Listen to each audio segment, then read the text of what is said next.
Not close your eyes for a moment. Not yet to sleep, not quite yet. Just close them and let the world you know grow soft around the edges. Somewhere in the darkness behind your eyelids there is a river. It moves slowly, the way rivers move in the hour before dawn when everything else has stopped. The water is black and silver at the same time, the way water looks when the moon is almost down but not quite gone. And the air smells of wet earth and something else, something green and ancient, the smell of a forest that has been standing longer than anyone can remember. You are on the bank of that river now, and if you listen, really listen, beneath the sound of the water, beneath the sound of the wind moving through the grass, you will hear something. Silence, a silence so complete it has a texture, a silence so full it feels like the whole world is holding its breath. There, perhaps 20 paces from where you stand, beneath a tree so large its branches are their own sky, there is a man. He is sitting very still. He has been sitting there since before nightfall. He will still be sitting there when the sun comes up. His hands rest on his lap, open, easy, as if he has put down everything he was carrying and simply forgotten to pick it up again. His eyes are closed. His breathing is so slow and so quiet that in the darkness you cannot tell, at first, if he is breathing at all. He looks like a stone. He looks like something the forest grew. Night is moving around him, the insects singing, the river running, the stars turning slowly overhead, the way they have turned for 1 billion years before this moment and will turn for 1 billion years after. And none of it disturbs him. He is at the center of the world. He does not know he is at the center of the world. He is not thinking about the world at all. His name is Siddhartha. He is 35 years old. He has been walking toward this tree for his entire life. And tonight, this particular night in the 5th century before the Common Era, on the bank of the Naranjana River near the town of Gaya, in what is now the northern Indian state of Bihar, tonight, everything changes. Here's what most people miss when they hear the story of the Buddha's enlightenment. They hear it as a story about achievement. A man who worked very hard, sat very long, and finally won some great spiritual prize. Now, they hear it the way we hear stories about champions. The athlete who trained for years and finally stood on the podium. The scientist who labored in obscurity and finally made the discovery that changed everything. But that is not this story. This is not a story about a religion. This is not a story about robes and rituals and incense and golden statues. This is not a fairy tale about a god descending from the sky to save humanity with a gesture of divine power. This is the story of a human being, a man with a body that hurt, a mind that wandered, a heart that had broken more than once, who sat down on a night like this one, in the dark, in the forest, completely alone, and refused to get up until he understood the deepest truth about suffering, and he found it. That is what happened. That is what this night is. And the reason you are here listening to this story in whatever room or bed or quiet corner you have settled into tonight is that something in you already knows, at some level below words and explanations, that what he found has something to do with you. That the question he carried to that tree is the same question that sometimes wakes you at 3 in the morning and will not go away. What is this? Why does it hurt? Is there a way through? We will follow him into that night. 9. We will not hurry. We have time, all the time in the world. And by the time the sun rises in this story, you will have walked every step of the most important night in the history of human consciousness. But first, you need to know how he got here. And this is where it gets remarkable. Because the man sitting under that tree arrived there from a direction that no one would have predicted. He did not come from poverty or obscurity, and he did not come from suffering in the ordinary sense, from disease or famine or war, the great visible sufferings of the ancient world. He came from exactly the opposite direction. He came from a palace. He came from silk robes and lotus ponds and musicians who played outside his bedroom window so that he would never hear an unpleasant sound. He came from a life so carefully cushioned against pain that his own father had worked for 30 years to ensure he would never see a sick person, never see an old person, never stand at a graveside and feel what every human being eventually feels standing at a graveside. He came from the most protected life that human ingenuity and love and wealth could construct, and still, sitting in all of that, he felt it. Dukkha. That is the Pali word, the ancient language of the earliest Buddhist texts, a language that died as a spoken tongue 2,000 years ago, but whose words for certain truths have never been improved upon. Dukkha. It is usually translated as suffering, but suffering is too large and too dramatic. Dukkha is something quieter and more persistent than the big sufferings. It is the subtle, grinding sense that something is not quite right, that even in the happiest moments, there is a faint undertow, that pleasure passes, that the thing you finally get is never quite what you thought it would be when you were reaching for it. You have felt dukkha, not the tragedy version, the catastrophes and griefs that flatten you, the ordinary version. The version that hums beneath a perfectly good day. A version that makes you stare at the ceiling at 2 in the morning, wondering why the life you have, which is, by any reasonable measure, fine, somehow doesn't feel like enough. That is what the prince in the palace felt, and it set him on a road that ended here. Under this tree, on this night, there is a woman in this story who never appears in the famous paintings of the Enlightenment. She is not under the tree. She is not in the forest. She is asleep in a room in a palace far from here, in the city where this man was born. She has been sleeping while he has been sitting. She will not wake until morning, and by the time the sun finds her window, the world will have changed completely, and she will be the last to know. We will come back to her, but not yet. Right now, stay here. Stay with the tree and the river and the man sitting in the dark. Name comes from the Sanskrit. Siddha, one who has accomplished. Artha, the object of attainment.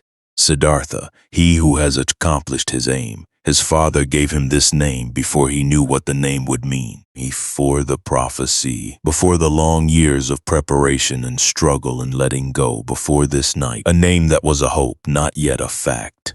The Sanskrit word for what he is pursuing is Bodhi, awakening, not enlightenment in the New Age sense, not a permanent state of bliss or a dissolution into cosmic light. Bodhi is simpler and more precise than that. It means seeing clearly and waking up from the dream of confusion that the mind ordinarily lives inside, the way you wake from sleep and the dream, which felt so solid and real a moment ago, simply dissolves in the morning air. And you wonder how you ever believed it. The tree above him will come to be called the Bodhi Tree, the tree of awakening.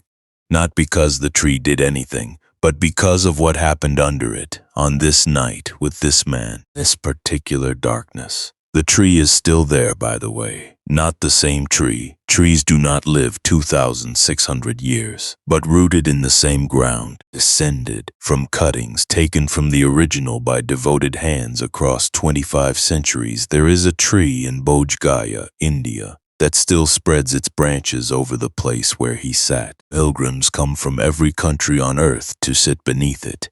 Some of them weep. Some of them sit very still.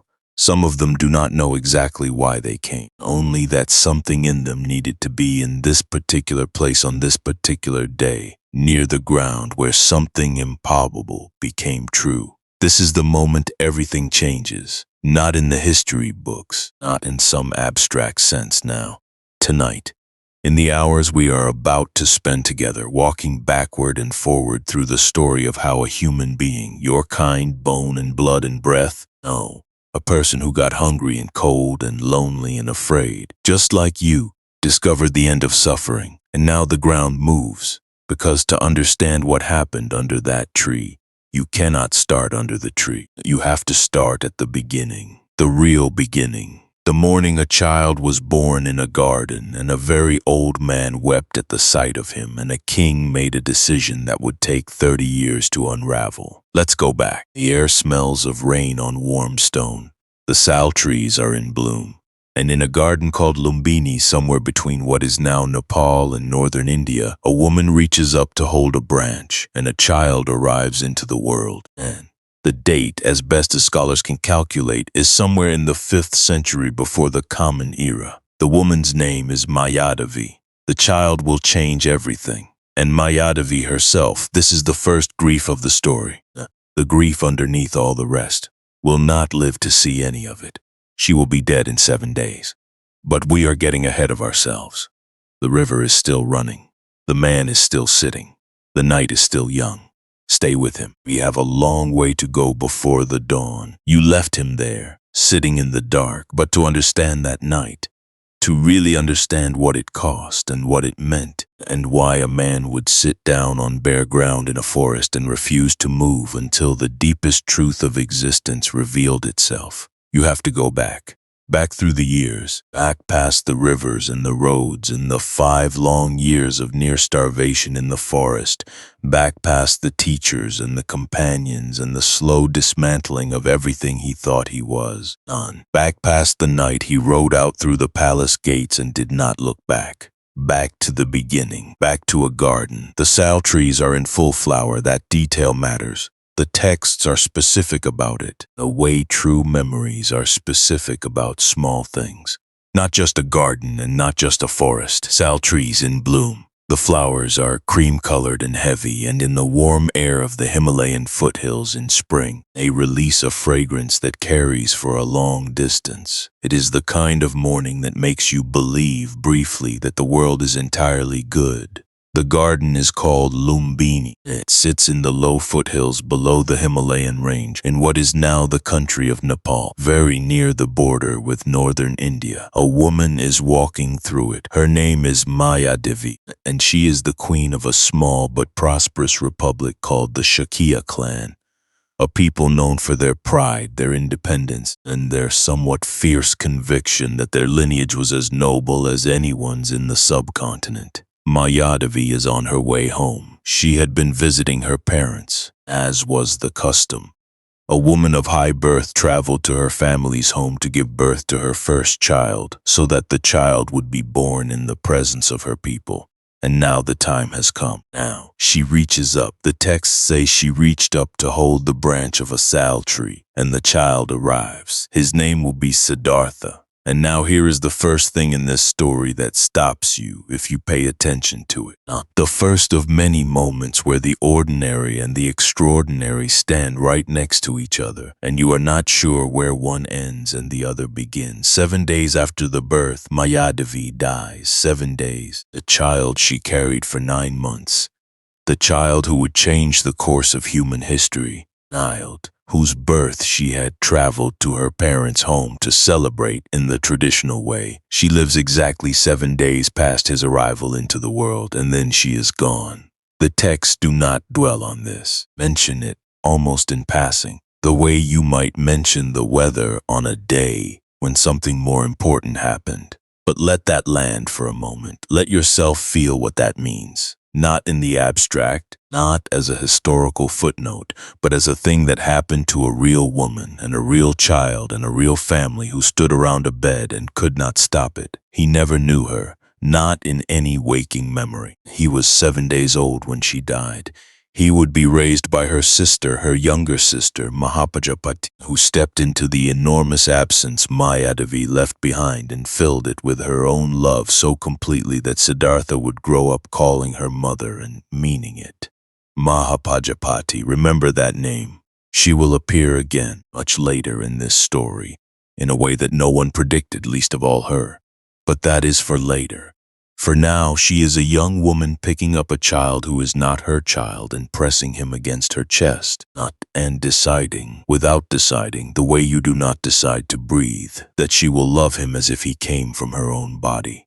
And the father? King Shuddhodana. The name means pure rice in Sanskrit, which is not as strange as it sounds. It was an honorific connected to abundance and prosperity. He was the elected leader of the Shakya Republic, a man of considerable standing and considerable ambition, and when his son was born, he did what powerful men do when something they love arrives in the world. He called for a celebration, and then he called for a reading. In the tradition of the time, a child of royal birth was brought before the wise men, the astrologers, the Brahmin scholars, the readers of signs, to have his future assessed. Shuddhodana gathered 8 of the most learned men in the region. 7 of them raised 2 fingers each, indicating a forked destiny. This child would either become the greatest monarch the world had seen, a wheel-turning king who unified all of India under a righteous rule, or he would renounce the world entirely, become a wandering ascetic, and achieve a liberation that no king had ever achieved and no conqueror could touch. 2 paths, 1 child, 1 father who very much preferred one of those paths.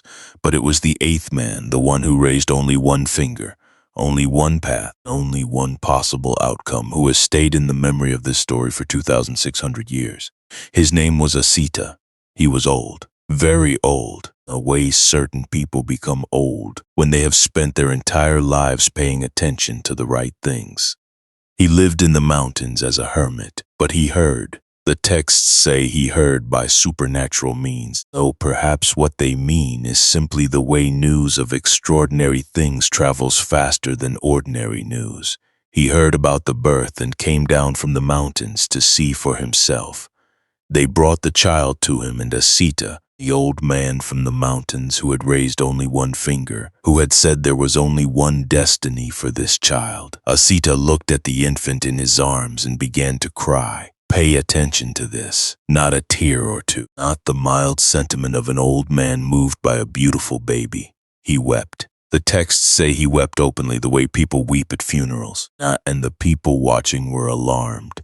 They thought he saw something terrible in the child's future, some disaster, some darkness that his great learning had revealed to him.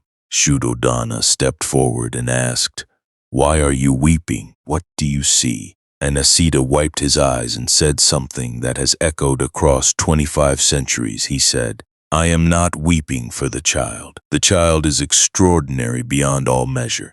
He will achieve what no human being has achieved. He will find the end of suffering, and he will teach it to the world. And what he teaches will echo for thousands of years and reach into lives and hearts and minds that neither of us can imagine. I am weeping for myself. I am too old. I will not live to hear him teach." Let that sink in for a moment. This old man who had spent his entire life in pursuit of truth, who had climbed higher in meditation and wisdom than almost anyone of his age, who had given up comfort and company and all the ordinary pleasures of the world in service of understanding. This man looked at a 7-day-old child and saw something so far beyond his own achievement that all he could feel was grief at the accident of his own age. He would miss it. By a matter of years or perhaps decades, he would miss the greatest teaching the world had ever heard. He handed the child back. He bowed deeply, and he walked back up into the mountains. Shuddhodana watched him go, and he turned back to his son, who was lying in someone's arms, making the small, uncomplicated sounds that infants make, innocent of everything. The prophecy, the grief, the enormous weight of potential that had just been placed on his very small chest, and Shuddhodana made a decision. And if there were 2 paths, the king and the renunciant, then he would make the king's path so wide and smooth and beautiful that his son would never want to leave it. He would fill that path with everything a human being could want. Pleasure, beauty, love, success, the warmth of family, the pride of leadership, the satisfaction of a life well lived in the ordinary sense. He would build a world his son never wanted to leave. He would succeed for a long time, then he would fail completely. But that story comes later. The child grew.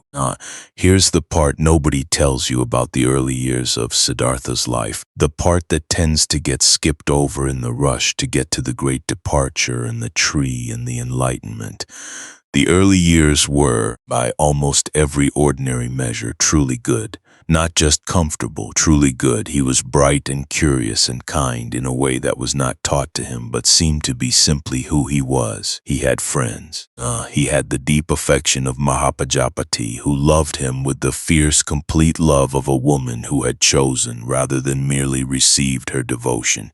He had his father's pride, which was complicated but real. And he had a gift that appeared early and without explanation. He was perhaps 8 years old.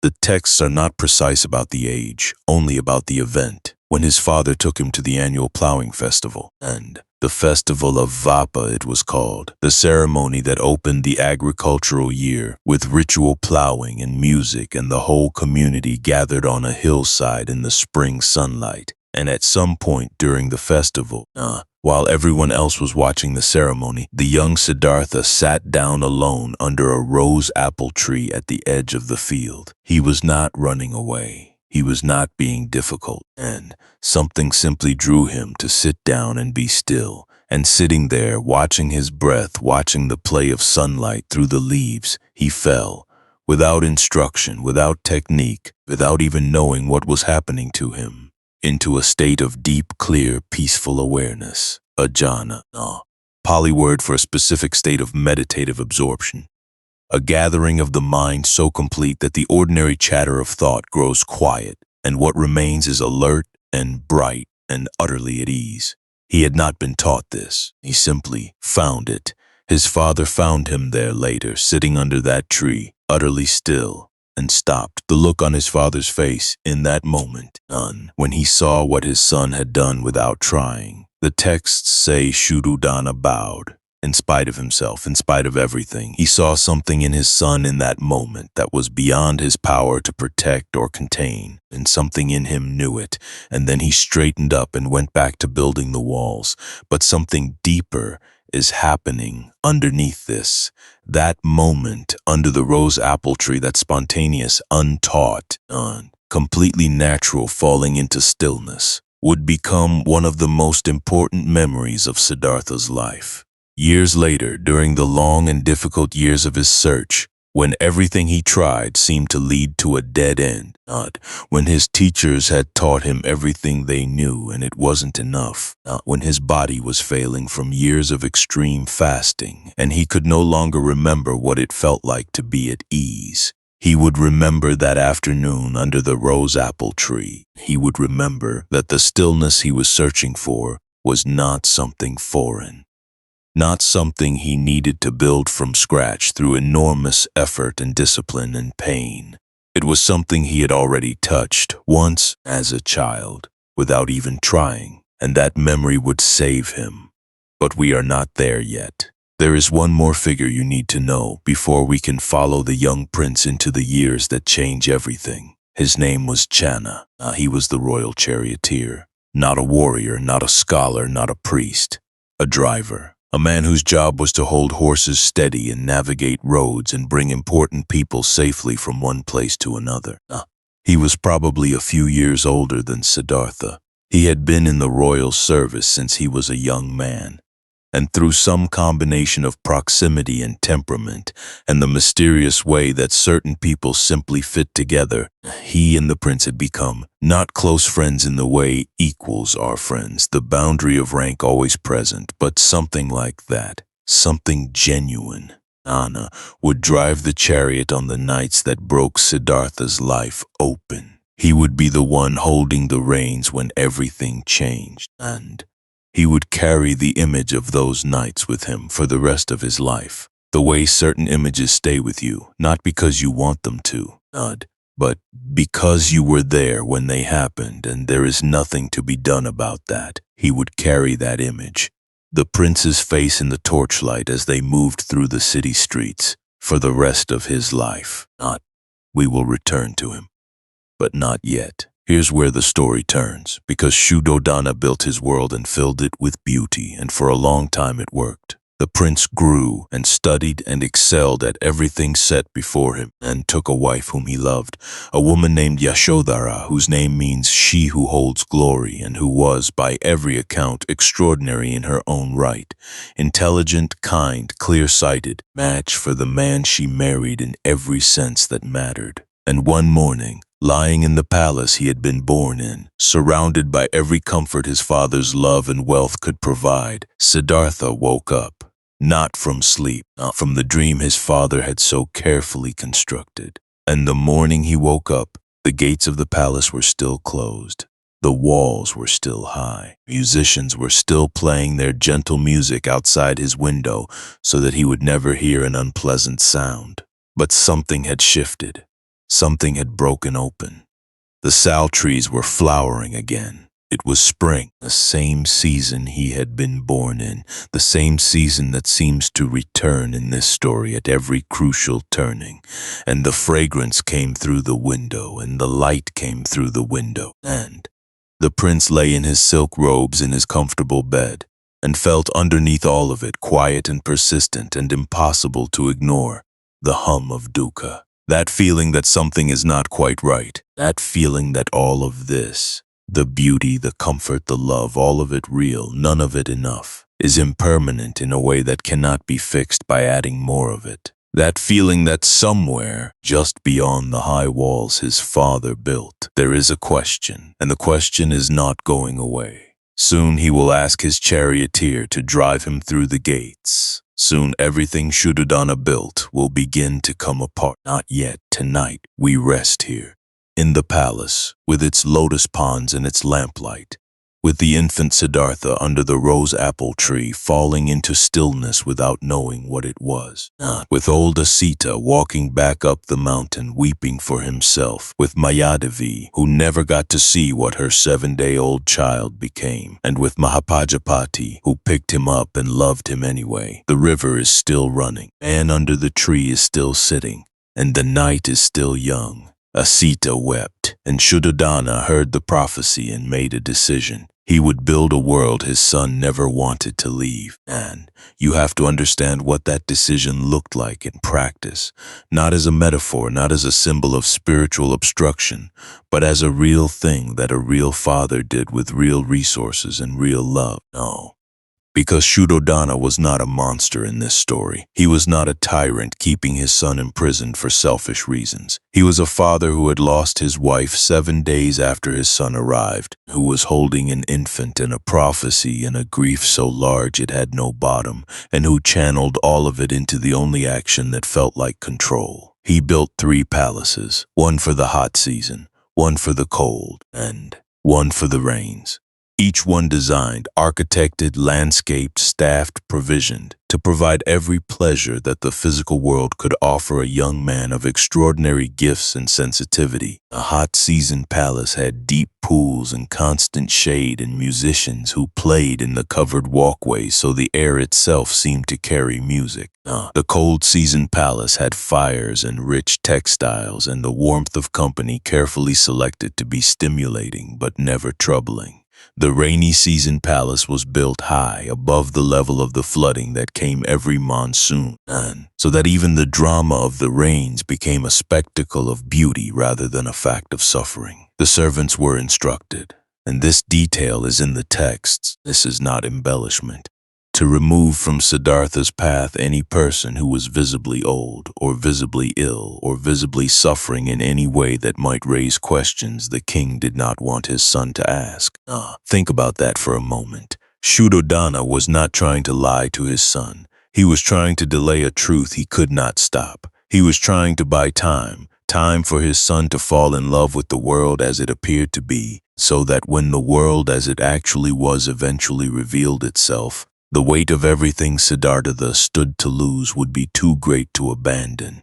It was, in its way, an act of love so enormous it became its own kind of cage. This is not a story where the father is the villain. This is not a story where the walls were built out of cruelty or selfishness or a failure to understand what mattered. Shuddhodana understood exactly what mattered. He understood so clearly that he spent 30 years trying to outmaneuver it. His father did not trap him out of malice. His father was not a small man with small ambitions for his son. His father was a man who loved his son so much that he tried to hold the world still, and found, as everyone finds who tries this, that the world does not hold still for anyone. Not for kings, not for love, not for walls of any height. The young Siddhartha grew up inside those walls and was, by all accounts, truly happy the way intelligent, curious, physically gifted young people are happy when the world treats them well and asks little of them. He studied, he excelled. The texts describe him as accomplished in the martial arts, in Sanskrit scholarship, in mathematics and statecraft, the full curriculum of a prince being prepared for governance. He was quick and he was kind, and he had that quality that certain people have, the quality that makes other people want to be near them without quite knowing why. And there was a girl. Her name was Yashodhara, which in Sanskrit means she who holds glory, and the name was not wrong. She was the daughter of a neighboring Shakya noble, and by every account she was Siddhartha's equal. In intelligence, in bearing, in that quality of inner seriousness that serious people recognize in each other across crowded rooms. A tradition says Siddhartha won her in a tournament, an archery contest, or perhaps several contests. Different versions of the story emphasize different skills, and the image of the young prince demonstrating excellence before an audience to win the hand of a woman he wanted is one of the most human moments in the entire story. He wanted her, he competed for her, he won, and when he looked at her across the celebration that followed, something in him settled in a way that very few things had settled in his careful, cushioned, searching young life. They were married. They were, by the texture of the accounts, truly in love. Not the decorative love of an arranged dynastic union, the real thing, the kind that makes the ordinary world feel lit from the inside. And she was pregnant. And here the story pauses on a detail so small that it is easy to miss, and so significant that it changes the entire emotional weight of everything that follows. And when Siddhartha heard that Yashodhara was pregnant, that he would have a child, that the lineage would continue, that his father's greatest hope for the anchoring of his son to the life of a king was about to be fulfilled in the most natural and powerful way possible, Siddhartha named the coming child before it was born. He named it Rahula. In Pali, Rahula means fetter. It means chain. It means the thing that binds. His father named him pure rice as a blessing. His grandfather named him accomplished goal as a hope. And Siddhartha, before his child had drawn its first breath, named it fetter. There's a detail here easy to miss. He was not rejecting the child. He was not cold or absent or indifferent to what was coming. The texts are clear that he loved the child, loved the idea of the child, loved the small fact of it growing toward the world. But somewhere inside him, even in the warmth of that love, even in the happiness of that life, he knew. And he already knew what the child would be. Not an obstacle, not an enemy, but the last and most powerful thing that would make it hardest to leave. He named his son Fetter because some part of him already knew he would have to break free of him. Think about what it means to know that. To hold a love genuine, complete, not diminished by what you know. And also to know with the same certainty that the love is not the final answer. That even the most real and tender and human love does not resolve the question. That you can love completely and still feel the hum of dukkha underneath it, a quiet and patient waiting. That is not a failure of love. That is one of the most honest things a human being can feel. And that honesty, that refusal to pretend that even the best version of the ordinary life was enough, is what made Siddhartha who he was. Not the superhuman discipline, not the cosmic destiny, that simple, painful moment. Now, clear-eyed happens next. Because there was someone else in those early years of the palace, someone standing a little to the side of the warm circle of Siddhartha's happiness, watching it with an expression that the texts do not describe in detail, but that you can reconstruct easily enough from what came later. His name was Devadatta. He was Siddhartha's cousin, the son of one of Shuddhadana's brothers, and by blood and birth and proximity, he was perhaps the person in the world who had the strongest reason to feel that he and Siddhartha were essentially equal. Same family, same training, same world, and yet somehow, every room they entered together, the attention moved toward Siddhartha and away from him. The way iron filings move toward a magnet without effort, without intention, simply because of what is there. Devadatta was not stupid. No, he was truly accomplished. He was physically gifted and intellectually sharp, and he worked hard, harder perhaps than Siddhartha, who seemed to achieve things effortlessly. And that effortlessness, that quality of grace that surrounded his cousin without Siddhartha even seeming to notice it, was the stone in Devadatta's shoe that he could never quite remove. He does not act in this chapter. He stands at the edge of things and watches. But remember him. The shadow that walks alongside the light in this story belongs to him, and it will grow longer as the years pass. Outside the palace walls, the world continued its ordinary business of suffering. Old people aged, sick people suffered, dead people were mourned and carried and buried, and the grief of those left behind moved through the streets like weather, unavoidable, impersonal, absolutely real. None of it reached Siddhartha. The servants were diligent, the walls were high, the musicians played, and Shuddhadana watched his son move through the beautiful world he had built and felt perhaps something like relief, perhaps something like hope. Perhaps the tightening of a man who has been holding his breath for 30 years and cannot quite let it out because the thing he is afraid of has not arrived yet. And he had done everything right. He had loved well and built carefully, and the prophecy could still go the other way. His son was happy. His son was good. His son had a wife he loved and a child on the way and a kingdom waiting for him and the deepest human goods. Love, purpose, belonging, arranged around him like furniture in a well-made room. It could still be enough. Hold that thought. Because across the city in the rooms of people the servants had carefully kept away from the prince's path, the ordinary world was conducting its ordinary lessons. A man was lying in a bed, unable to move, his body failing him in the slow and undramatic way that bodies fail. An old woman was walking to the well for water, her back bent at an angle that told the whole story of her years in a single glance. A family was carrying a body through the street to the cremation ground, the smoke already rising in the distance, someone crying in the way people cry when they know the crying will not help, but the body does it anyway. None of this was unusual. None of this was news. This was Tuesday. This was the way the world worked. But Siddhartha had not seen Tuesday yet. He was about to, and when he did, the 3 palaces and the lotus ponds and the musicians in the walkways and all 30 years of his father's careful construction would begin, slowly, then suddenly, to come apart. But before that, before the nights that changed everything, there is a small ceremony to attend.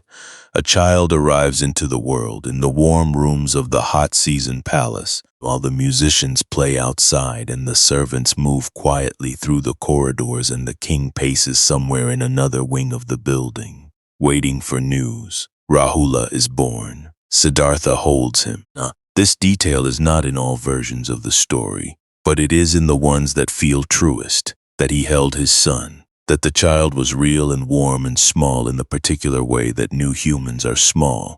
Siddhartha looked at him for a long time. The name was already chosen. Fetter. He held the fetter in his arms and loved him completely. And somewhere in that moment, in the warmth and the weight of the child and the full knowledge of what the name meant and why he had chosen it, something in him became very quiet. The way the air becomes quiet just before a storm, the way a river becomes still just at the place where it is about to go over the edge. Not yet, not tonight. The child is a week old. The palace is warm. Yashodhara is resting. The king is, for this one evening, at peace. Not yet. The path to the tree is not built in a day. It is built in the accumulation of ordinary mornings when the walls feel a little higher than they did the day before, the accumulation of nights when even a life that is truly good cannot quite answer the question that lies underneath it. It is built in the slow, patient, inevitable way that the truth builds toward the moment it can no longer be ignored. Siddhartha held his son, the musicians played, and in a city not far from the palace, a man whose name we do not know lay down in his bed for the last time and pulled the blanket up and the candle went out. Samsara, that is the Sanskrit, the endless wheel of birth and suffering and death and birth again, turning without pause, touching every life, respecting no walls, no matter how high a loving father builds them. The wheel was turning. It had always been turning. It would not stop for a palace or a prophecy or a king who loved his son. It would not stop until a man sat down under a tree on the bank of a river and looked at it so directly, so completely, without flinching, that it finally, after all the lifetimes, let him go.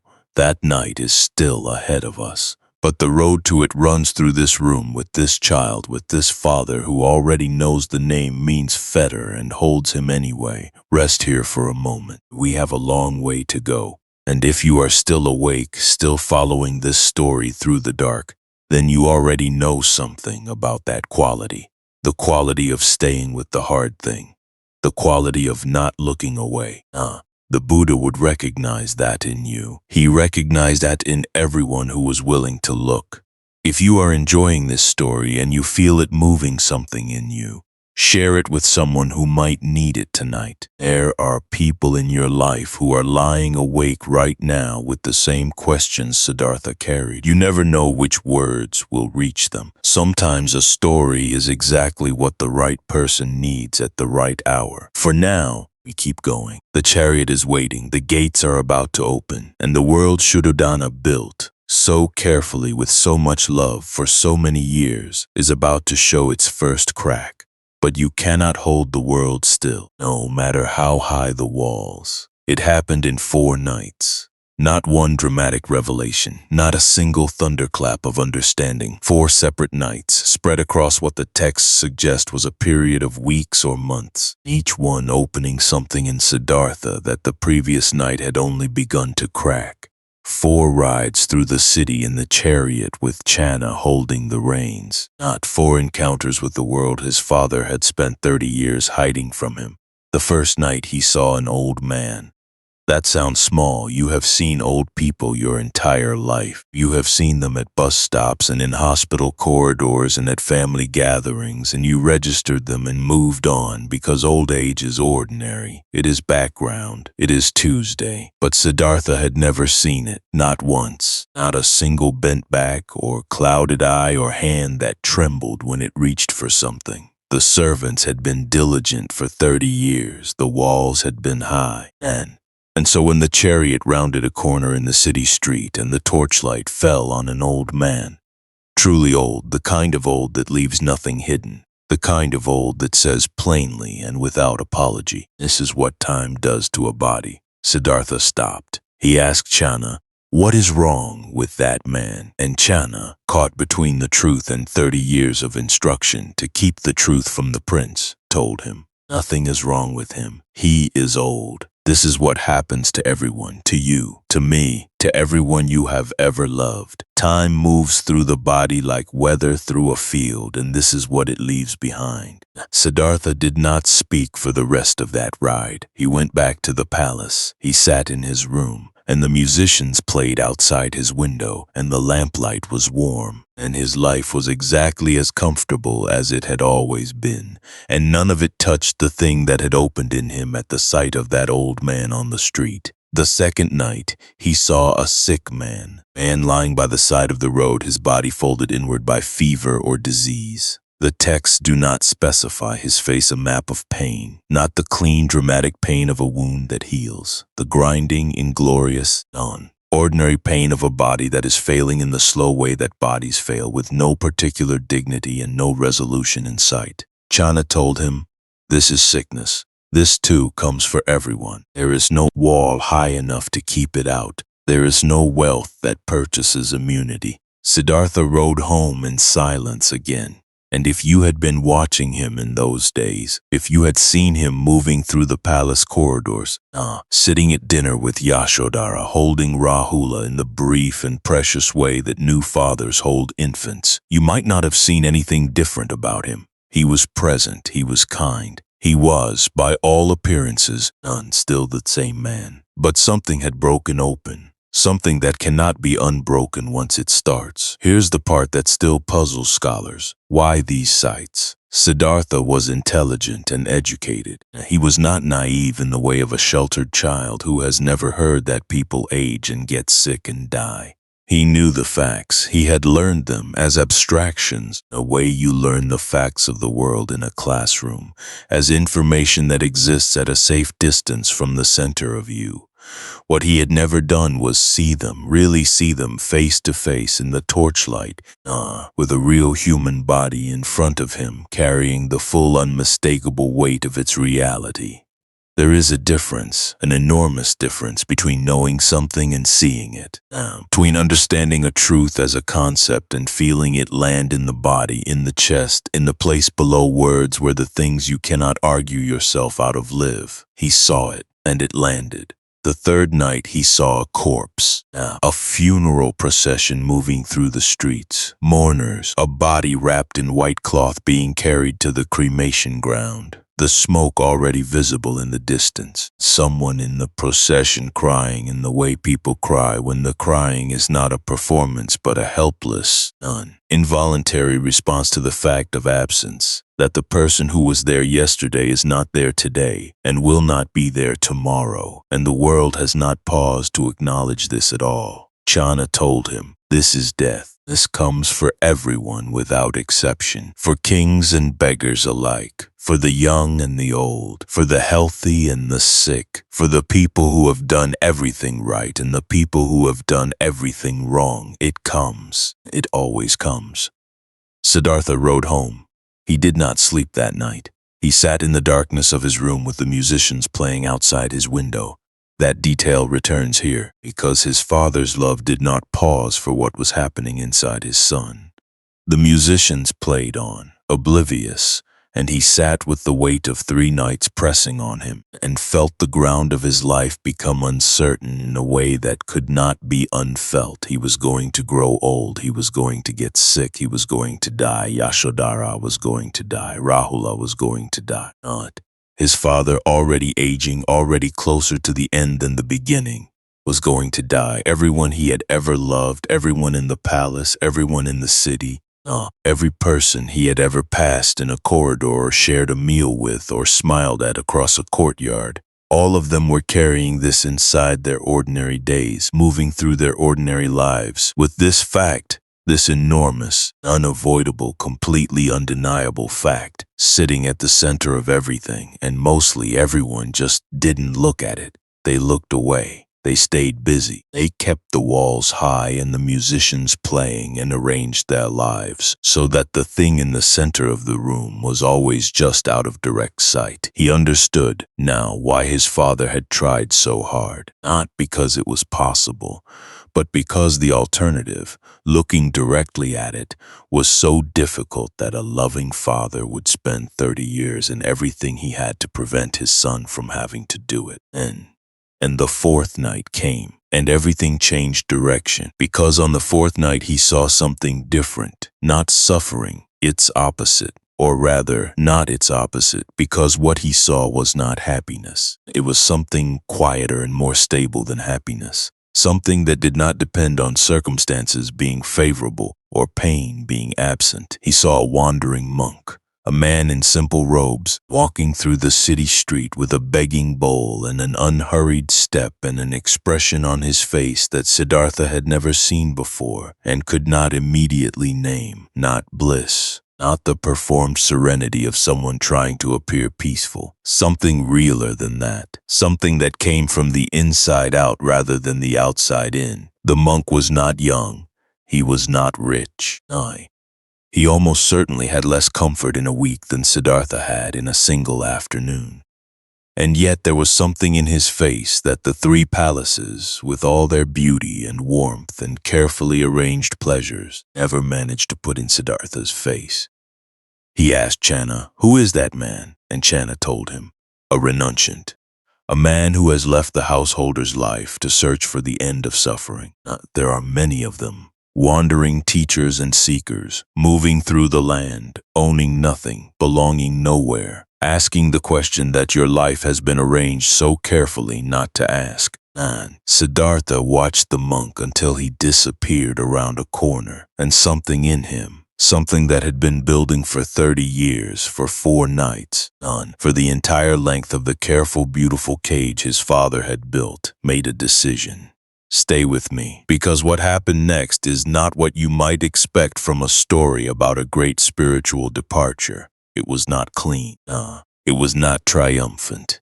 It was not a man striding forward into his destiny with the serene confidence of someone who knows he is right. It was a man standing in the corridor outside his wife's room in the middle of the night, trying to decide whether to go in. He had made his choice. He knew it. The choice had been made, really, before he fully knew he was making it. The way the deepest choices are made, below the level of deliberation, in the part of you that simply knows he was going to leave the palace. He was going to become a wandering seeker. He was going to walk out the gate and into the world his father had kept from him and find the end of suffering or die trying. He knew this, and he stood outside Yashodhara's door, and he could hear her breathing on the other side of the door, the slow breath of deep sleep. He could hear Rahula, small sounds, the sounds an infant makes in sleep, the sounds that reach into you and hold something very precisely and do not let go. He put his hand on the door. The texts say he did not go in, that he stood at the threshold and looked through the partially open door at his wife sleeping with their infant son beside her, her dark hair across the pillow, one hand resting near the child's face, and he did not go in. Different teachers have interpreted this moment differently across the centuries. Some say he was afraid that if he held the child, he would not be able to leave.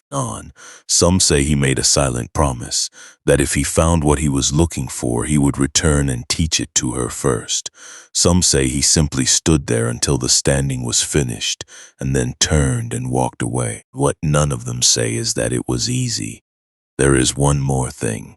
He walked through the palace, through the rooms of sleeping servants, past the pools now still and dark, past the place where the musicians had finally stopped playing and put down their instruments and gone to their own beds. He walked through all of it, and none of it looked the way it had looked before.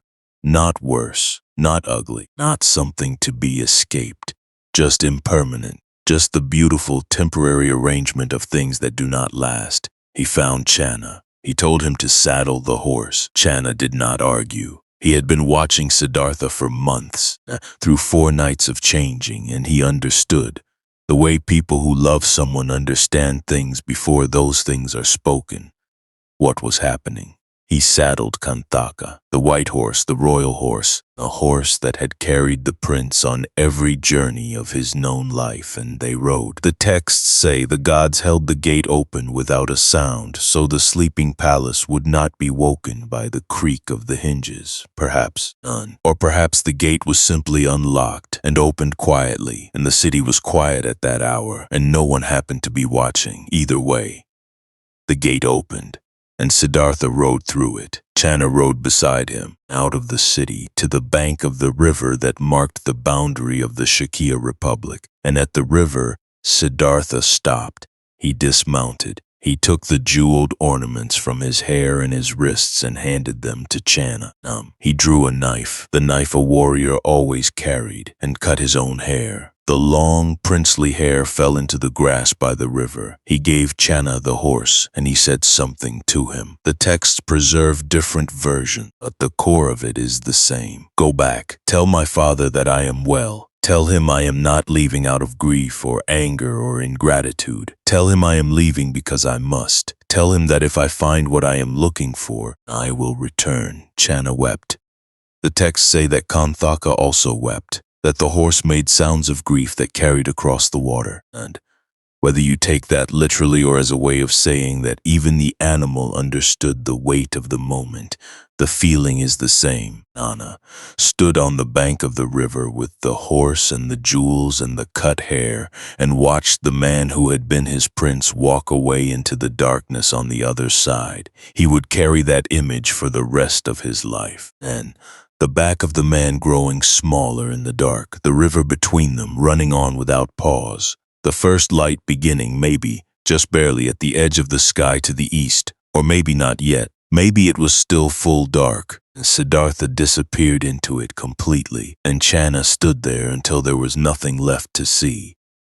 And then he turned and led the horse back toward the palace, and the long road back was the longest road he had ever traveled. Now, here is where we stop for a moment and let this land somewhere real, because you know this road. Not this specific road, not this riverbank in ancient India, not this particular darkness, but the departure itself, the night you left something, or the night something left you, the crossing of a threshold that cannot be uncrossed, the moment when the life you had been living ends and something else, something unnamed, begins. Maybe you left a relationship that had become a beautiful cage. Maybe you left a career that paid well and meant nothing. Maybe you left a version of yourself that you had outgrown so completely that staying inside it had become its own kind of suffering. Maybe the leaving was not yours. Maybe something left you, and you stood on the bank of that river watching it go, and the grief of it was so large that the word grief doesn't quite cover it. Every one of those departures has something in common with this one, not the scale. Siddhartha's departure was of a different order of magnitude than anything most of us will face, but the quality, the mix of certainty and grief, the knowledge that what you are moving toward is real and necessary, known, sitting right alongside the knowledge of what you are leaving behind. The understanding that love and departure are not opposites, that you can love something completely and still know, with the same completeness, that you cannot stay. That is not a failure of love. That is the cost of being alive in a world where things end. He walked away into the dark, toward teachers who would push him to the edge of his endurance. Toward 5 years of austerity that would bring him to the bank of a different river, unable to climb out of the water on his own. Toward a bowl of rice milk and a handful of grass and a tree and a night that would change the world. The path was long. He did not know how long. He walked, and behind him the palace slept on. The musicians' instruments sat silent in the corridors. The lotus ponds were still. Ahula breathed his small infant breaths beside his mother. And Yashodhara, who did not know, not yet, would not know until morning, slept on, her hand near her child, in the quiet room that the man she loved had stood outside and could not bring himself to enter. We will come back to her. The night is not finished. The story is not finished. But for now, if you are still with me, still here in the dark, let your body rest a little. Let the weight of the day settle. Let the sounds of wherever you are become distant, become background, the way the city sounds became background to Siddhartha as he walked deeper into the dark. He was looking for something. He did not know yet what it was called or where it lived or how long it would take to find. Knew only that it was real, that it was there, that the monk he had seen in the street had touched it or was moving toward it, and that this was enough to walk toward. Sometimes that is all you need. One person, one face, one glimpse of something that might be possible to make the road real enough to walk. He walked. If this story is reaching you tonight, if something in it is finding the thing in you that is still searching, still awake, still asking, share it with someone who might need it. Leave a comment. Tell me what part of this departure stays with you. I read every word. We have walked with Siddhartha from the palace to the river. Now we follow him into the forest, into the teachers and the years of fire, and the moment still ahead, still waiting, when everything he tried finally, completely, gloriously failed. Then, only then, the real search begins. He crossed the river. And on the other side of the river, for the first time in his life, he was nobody. Not a prince, Not a husband, not a father, not the son of a king who had spent 30 years building walls to keep the world from touching him, not the man the prophecy pointed at, not the child the old hermit had wept over, not any of the things he had been called or expected to become or prepared for or protected from. Just a man, walking. In simple robes he had traded for his own silks with a passing monk at the edge of the forest, barefoot on the road, carrying a bowl, going south toward the great cities of the Gangetic Plain, toward the teachers he had heard of, the ones who had gone further into the question than anyone else alive. He was 29 years old, and here is the thing that strikes you if you sit with it, the thing that gets lost in the grandeur of the story. He did not know if it was possible. He did not have a guarantee. Not walk away from the palace with the serene confidence of a man who has already seen the destination and is simply making his way there. He walked away with a question, a burning, urgent, completely unanswered question. And the only thing he had to walk toward was the faint, unreliable evidence of one monk's face in the torchlight, and the feeling, not a certainty, just a feeling, that the answer was real. That is not a small thing. That is, in some ways, the bravest part of the entire story. It is easy to follow a map. It is easy to walk toward a known destination. Not what Siddhartha did. What anyone does who leaves the life they know in service of a truth they have not yet found is walk into the unmapped territory with nothing but the quality of the question to guide them. He walked south, known.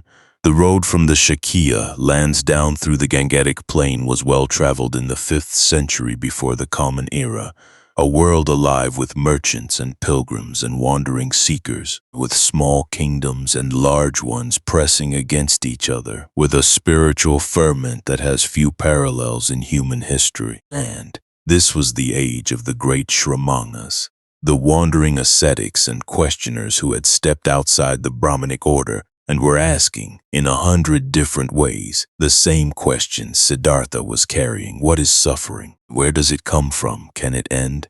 He was not unusual in this world. He was one of many, a young man in simple robes with a begging bowl and a question. The road was full of them, and somewhere on that road, moving in the same direction, there were 5 men who would become the first 5 people in history to hear what he eventually found. Their names were Kandana, Vapa, Badya, Mahanama, and Asaji. They were ascetics, serious, committed, physically disciplined men who had given their lives to the pursuit of liberation. Shuddhadana had sent them, some versions of the story say, to follow his son and report back, or perhaps to watch over him, or perhaps simply because they too were seekers, and the rumor of this prince who had given up a kingdom was enough to make them want to be near whatever was going to happen next. The reasons vary in the telling.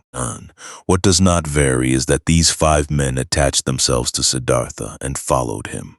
And he, in his early years of searching, was glad of their company the way any person is glad of companions on a difficult road. At first, before the 5 ascetics, before the years of austerity that would bring all 6 of them to the edge of their endurance, there were the teachers. The first teacher's name was Alara Kalama.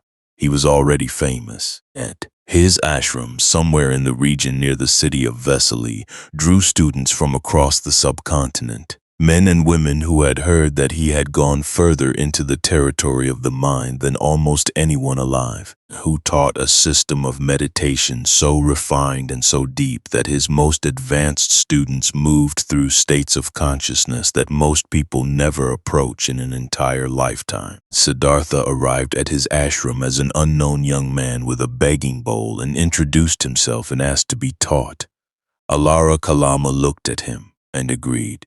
What Alara taught was the meditation of nothingness, Akinchanyayatana in Pali, the sphere of no-thingness, a state of formless meditative absorption so deep that the meditator passes beyond any awareness of form, beyond any perception of distinction or separation, into a vast unstructured openness where the ordinary furniture of the mind simply isn't there. It sounds abstract. In practice, it was the most profound thing Siddhartha had experienced since the spontaneous stillness under the rose apple tree as a child. the mind which had been his constant companion since birth, restless, questioning, reaching, analyzing, finally in this practice grew quiet in a way that was not suppression but genuine dissolution.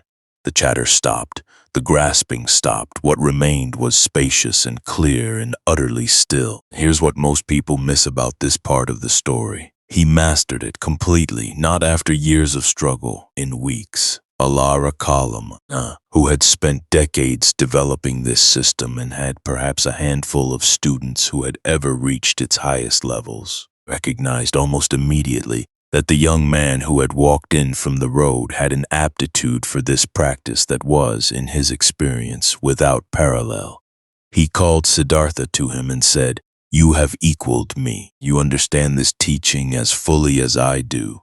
There is nothing more I can give you. Stay, teach with me. We will lead this community together." It was a genuine offer, a generous one. No, from a great teacher who recognized greatness and was not threatened by it. And Siddhartha said no, not with arrogance, not with ingratitude. He said no because in the deepest states of that practice, in the sphere of no-thingness, the vast and luminous stillness of akinkanyayatana, he still felt it, faint, quiet, almost inaudible under the stillness, but there, dukkha, the sphere of no-thingness was real. The stillness was real.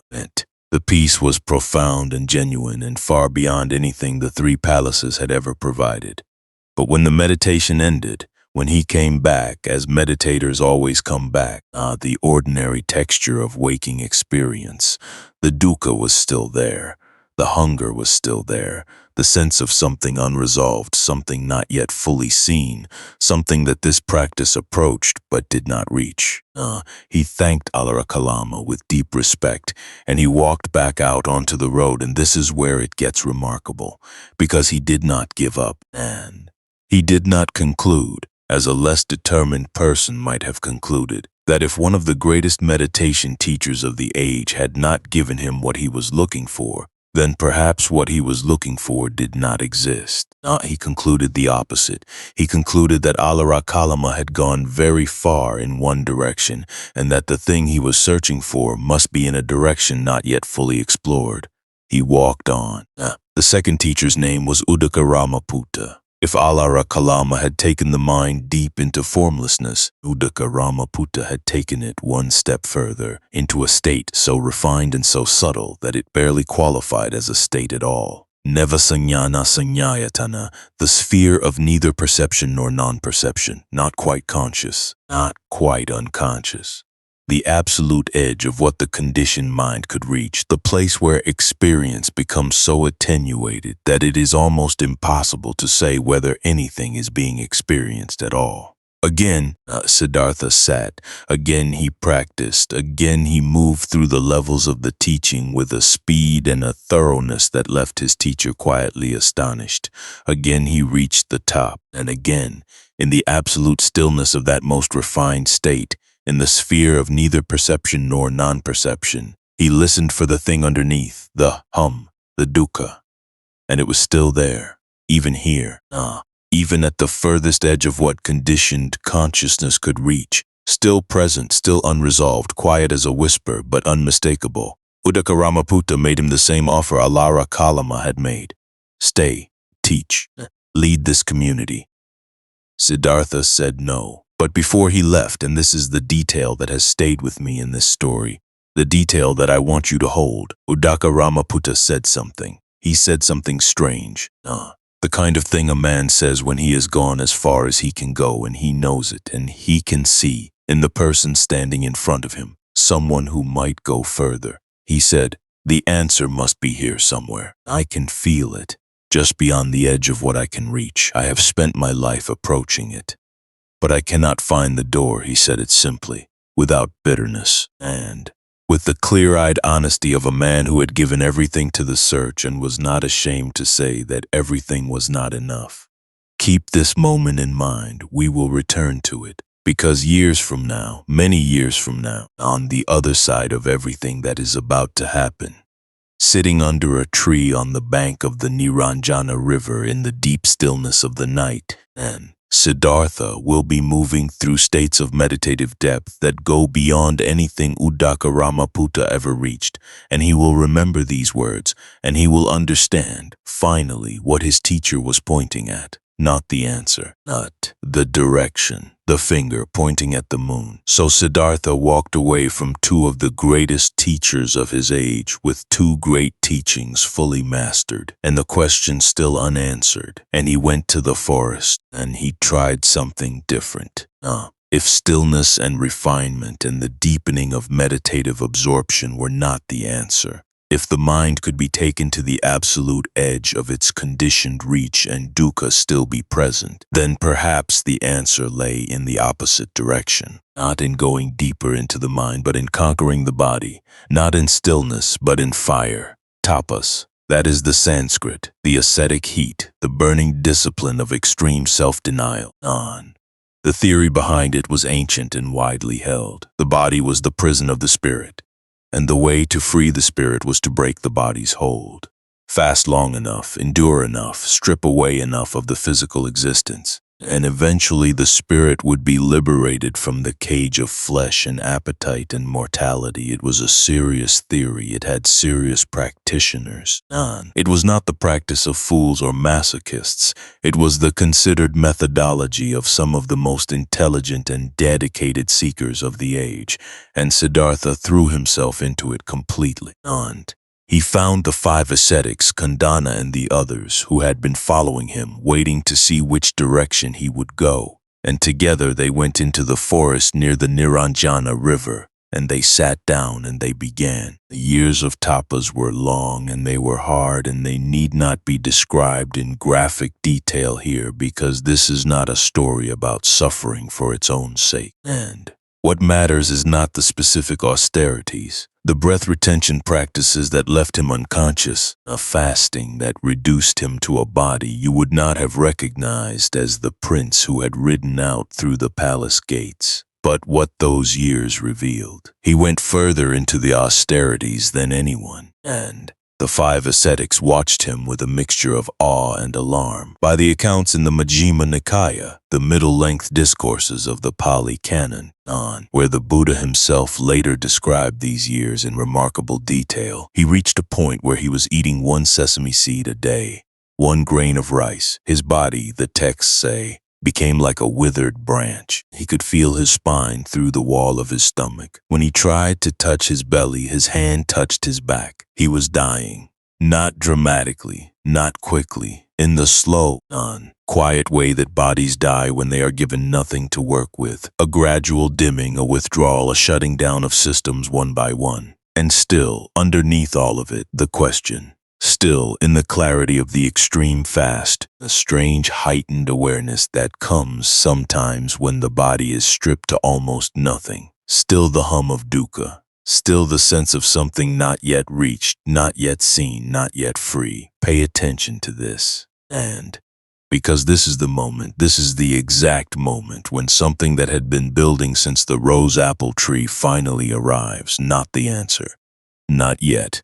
But the beginning of the turn toward the answer. And he was sitting by the river. He was so weak that the simple act of bathing had become dangerous. The current could have taken him. He sat in the shallows, and the water moved around him. A light came down through the trees the way light comes down through trees in the late afternoon, gold in particular. The way it always looks when something important is about to become clear and a memory surfaced. The rose apple tree, the plowing festival. The afternoon he had sat down without knowing why and fallen into a stillness so natural and so complete that his father had bowed at the sight of it. That quality, the ease, the clarity, a wakefulness that did not require pain or deprivation or the systematic destruction of the body to achieve, that quality that had simply been there as a child without effort. He had been moving away from it for years. He had been searching, with enormous discipline and enormous intelligence and enormous endurance, in every direction except the one where it had always been. Something in him shifted. Not a dramatic shift, not a thunderclap, a quiet recognition. The way you recognize your own face in a window reflection. The thing was always there, you were just looking past it. He reached out toward the bank of the river. He was too weak to climb out on his own. And the texts say a branch extended toward him from a tree, or perhaps a nearby woman offered her hand. Some versions say the river goddess herself helped him. What is certain is that someone or something helped him to the bank, and he lay there in the late afternoon light, his body close to its end, and understood that the path he had been walking was not the path. Not because discipline was wrong, not because the search itself was wrong, but because he had been trying to reach freedom by making war on himself, and the thing he was looking for was not on the other side of self-destruction. It was not a prize to be won by suffering. It was something else entirely. Not something that required not the annihilation of the body but its care, not the crushing of the mind but its careful, patient, clear-seeing attention. The middle way. That is what he would later call it, Majjhima Patipada, not the extreme of sensual indulgence he had known in the palace, not the extreme of self-mortification he had practiced in the forest, not something between, something that used the body as a vehicle rather than treating it as an enemy. He needed food, he needed to recover, and tomorrow, or the day after, or whenever the body had enough in it to sit upright again, he was going to sit down under a tree and try something new, something that was not exactly what his teachers had taught him, and not the austerities and not the palace, not anything he had tried before, something that had been waiting quietly since a child sat down under a rose apple tree and found it without looking. No, but there is something you need to know about the 5 ascetics before we go further. Kundana and the others. The men who had followed Siddhartha into the forest, who had watched him practice the austerities with a reverence that bordered on worship, and who had organized their entire spiritual lives around the assumption that this man was the most advanced seeker of their generation, and that staying near him was the best guarantee of their own liberation.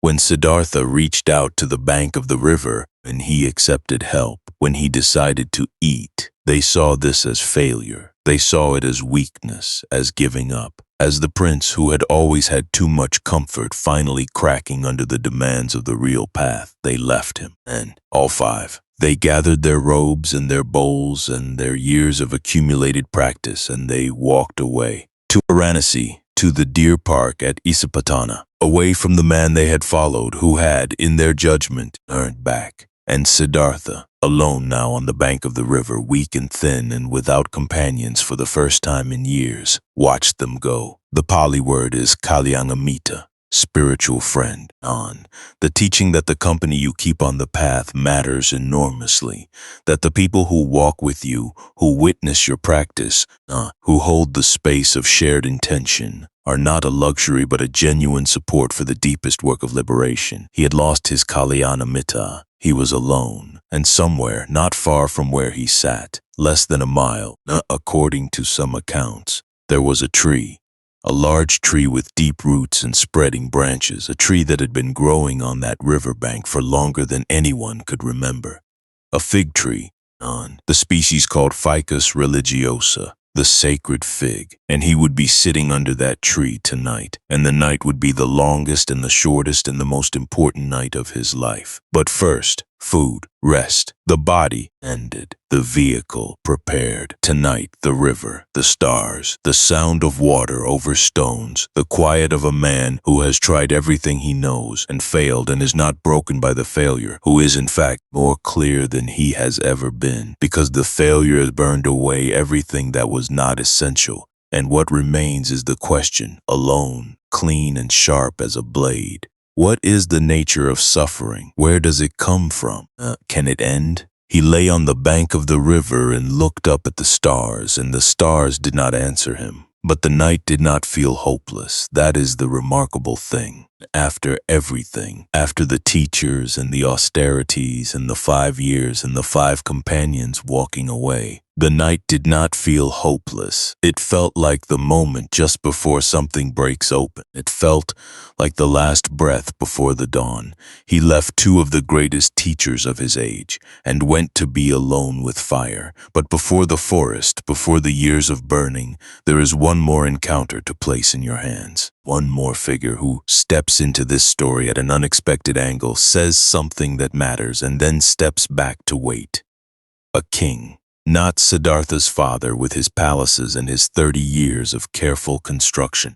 A different kind of king entirely. A king who was not afraid of questions. His name was Bimbisara, king of Magadha, one of the great kingdoms of the Gangetic Plain. A man of genuine power and genuine curiosity. A kind of ruler who pays attention to the world in a way that most powerful men never bother to do. He ruled from Rajagaha, the city of the 5 hills, and he was, by every account, a kind of person who notices things other people walk past. One morning, in the early weeks after Siddhartha crossed the river and entered the wandering life, Bimbisara was on a terrace of his palace and saw a monk moving through the streets below. Monks were everywhere in Rajagaha. The city absorbed them, the way a large river absorbs small ones without disruption, but this monk, something in the way he moved made Bimbisara stop. Something in his face, even at this distance, that the king recognized as extraordinary without being able to name what made it so. He sent someone to follow the monk. The answer came back, a hillside outside the city, sitting alone, eating what he had collected. Bimbisara went himself. He climbed the hill. He sat down across from the young monk, not as a king to a subject, simply as one person across from another, and they talked. Bimbisara asked where he was from. Siddhartha told. The Shakya lands, the foothills below the Himalayas, a family of some standing. Bimbisara looked at this young man and saw the bearing of someone raised with resources, the posture, the speech, a quality of attention, and understood that this was not someone who had drifted into the wandering life by accident. He asked directly, why? Siddhartha told him the essential shape of it, the palace, the walls, the 4 nights, a question the palace could not answer, the road that was still going somewhere, even if he could not yet see where. Bimbisara listened the way great listeners listen, without preparing his response while the other person is still speaking. Actually there, actually present. And then he said something you would not expect from a king. He said, stay here. Whatever you need, land, food, support, it is yours. I will give you half my kingdom if that is what it takes, and when you find what you are looking for, come back, tell me what you found. Half a kingdom. And to a monk with a begging bowl sitting on a hillside outside the city walls, Siddhartha said no, gently, with genuine warmth. There was nothing a kingdom could give him that he had not already left a far greater kingdom to escape. The thing he was walking toward had to be found in the territory of the mind, in the direct encounter with experience, in the willingness to sit with the question until the question answered itself. But he said something else too. He said, if I find it, I will come back to Magadha first, before anywhere else. Bimbisara looked at him for a long moment. Then he nodded. The nod meant, I believe you. I will be waiting. Now watch what happens next. That promise, made on a hillside outside Rajagaha by a wandering monk to a king who had just offered him half a kingdom, will be kept. Years from now, after the tree and the night and the dawn that changes everything, one of the first things the newly awakened Buddha does is remember this man. Remember this conversation. Remember the weight of a promise made simply and meant completely. We will come back to it. For now, Siddhartha bowed, walked down the hill, and Bimbisara stood watching him go with the expression of a man who has just met something he cannot categorize, and who finds himself almost against his will, hoping. Siddhartha walked north and back toward the river, back toward the 5 ascetics who were waiting, who had decided that this prince from the Shakya lands was worth following, worth organizing their entire spiritual lives around, not because something in his quality of searching told them he was going to find something real. They went into the forest together, and the fire began. Tapas, you remember the word. The ascetic heat, the burning discipline of extreme self-denial. The theory behind it was ancient and serious. The body was a prison, and the way to free the spirit was to break the body's hold. Fast long enough, endure enough. Eventually, the spirit would step free of the cage of flesh and appetite and mortality. It was not the practice of fools. It was the considered methodology of some of the most intelligent and dedicated seekers of the age. Siddhartha went into it completely. Because Siddhartha did not do anything halfway. When he decided a path was worth trying, he tried it with everything he had. The same totality of commitment he had brought to the teacher's practices, the same refusal to hold back, the same willingness to take a thing all the way to its end. This is both his greatest strength and the thing that nearly killed him. Let me tell you about the 5 companions for a moment. Because they are not interchangeable. They are not simply a collective 5 robes, 5 bowls, and 5 undifferentiated seekers waiting in the background for the main story to proceed. Kundana was the eldest. He had been carrying the prophecy from the birth reading for 30 years. When Siddhartha crossed the river, something in him recognized what was happening. He had been waiting his entire adult life for this. Vapa was quieter. A man of few words and deep stillness, a kind of person who communicates more through the quality of his attention than through speech. He brought to their shared life a steadiness the others leaned on without always acknowledging.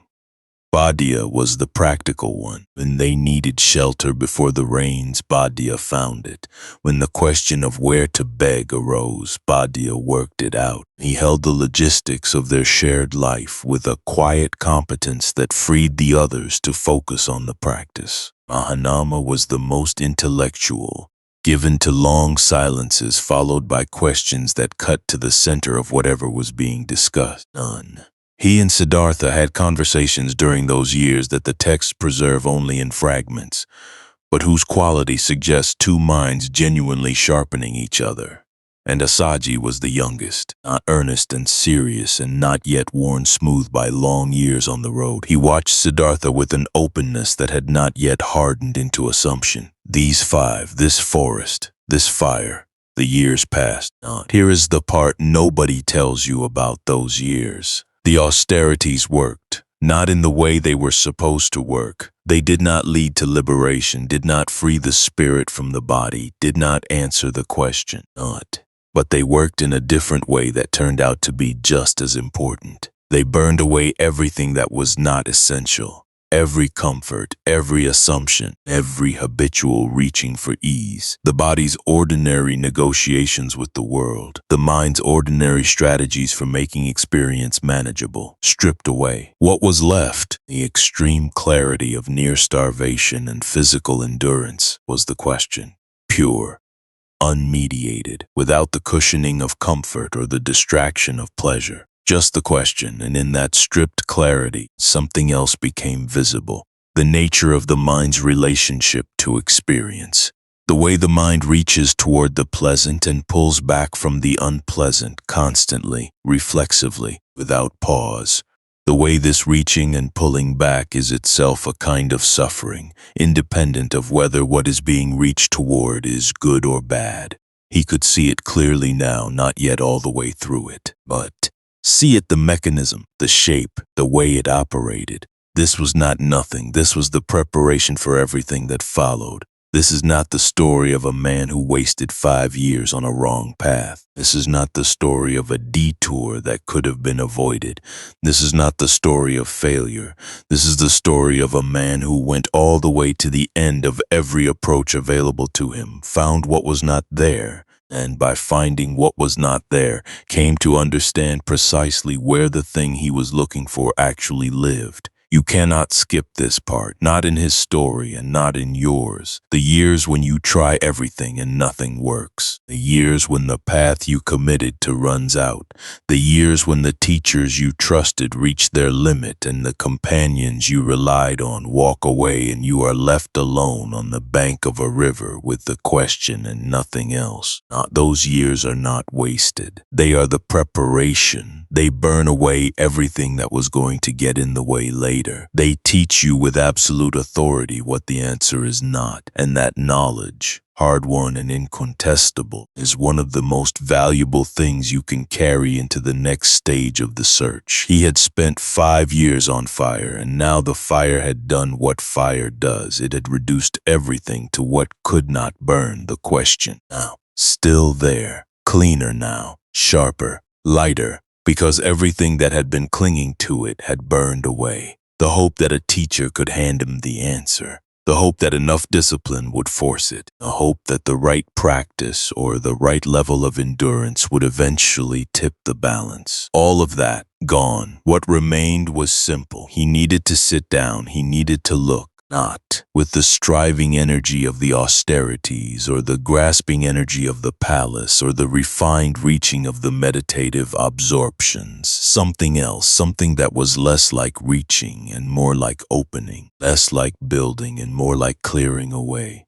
He accepted food from the young woman by the river. He accepted help to the bank. He lay in the late afternoon light and let the body begin slowly the long work of recovery. And the 5 men he had walked with for 5 years gathered their robes and their bowls and left. He watched them go. He did not call after them. He understood why they were leaving. He had looked like their best hope. Now he looked like a man eating rice milk in the shade. From where they were standing, those two things were incompatible. They were wrong. But he understood. Somewhere across the plain, the tree was waiting. Take a breath now. And because here is what I want you to notice.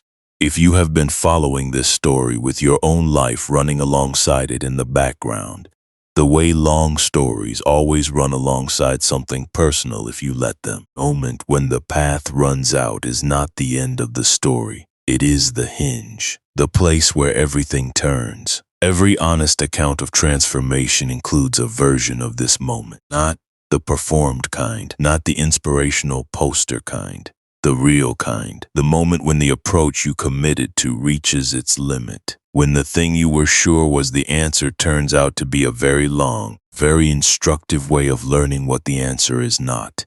That moment is not failure, it is graduation. On the other side of it, if you can stay with the question, if you can resist the urge to go back to what was comfortable, on the other side is the thing that could not have been found any other way. The tree is still there. The night is still coming. If this story is finding you in a place where the path has run out, where you have tried and studied and sought and still feel the hum of dukkha underneath it all, you are not behind, you are not lost. You are exactly where Siddhartha was on the bank of that river, which means you are one step from the tree. Tell me in the comments, where are you in the search? What has the fire burned away and what has it left behind? I want to hear your story. Every comment finds me. For now, let the body rest. The river is still running. The stars are coming out, and the most important night in the history of human consciousness is one sleep away. He had fasted for years, and one morning on the bank of the Niranjana River, a young woman walked toward him carrying a golden bowl. Her name was Sujata. She was the daughter of a local landowner, a family of means, settled near the river, with fields and cattle and the ordinary prosperity of a household that had worked hard and been fortunate. She was not a seeker, not a philosopher, not someone who had given years to the study of suffering or the nature of the mind. She was a young woman who had made a vow. The vow was simple, in the way the most powerful things are often simple. She had prayed for a blessing, a good marriage, a healthy son, and the prayers had been answered exactly as she hoped. Now she was fulfilling the other half of the exchange. She had prepared an offering, rice cooked slowly in fresh milk with honey in a golden bowl, for the deity of the tree by the river in gratitude for what had been given. She walked toward the tree, and there, sitting beneath it, was a man. And he was thin, the kind of thin that takes years to achieve and speaks of something more than ordinary hunger.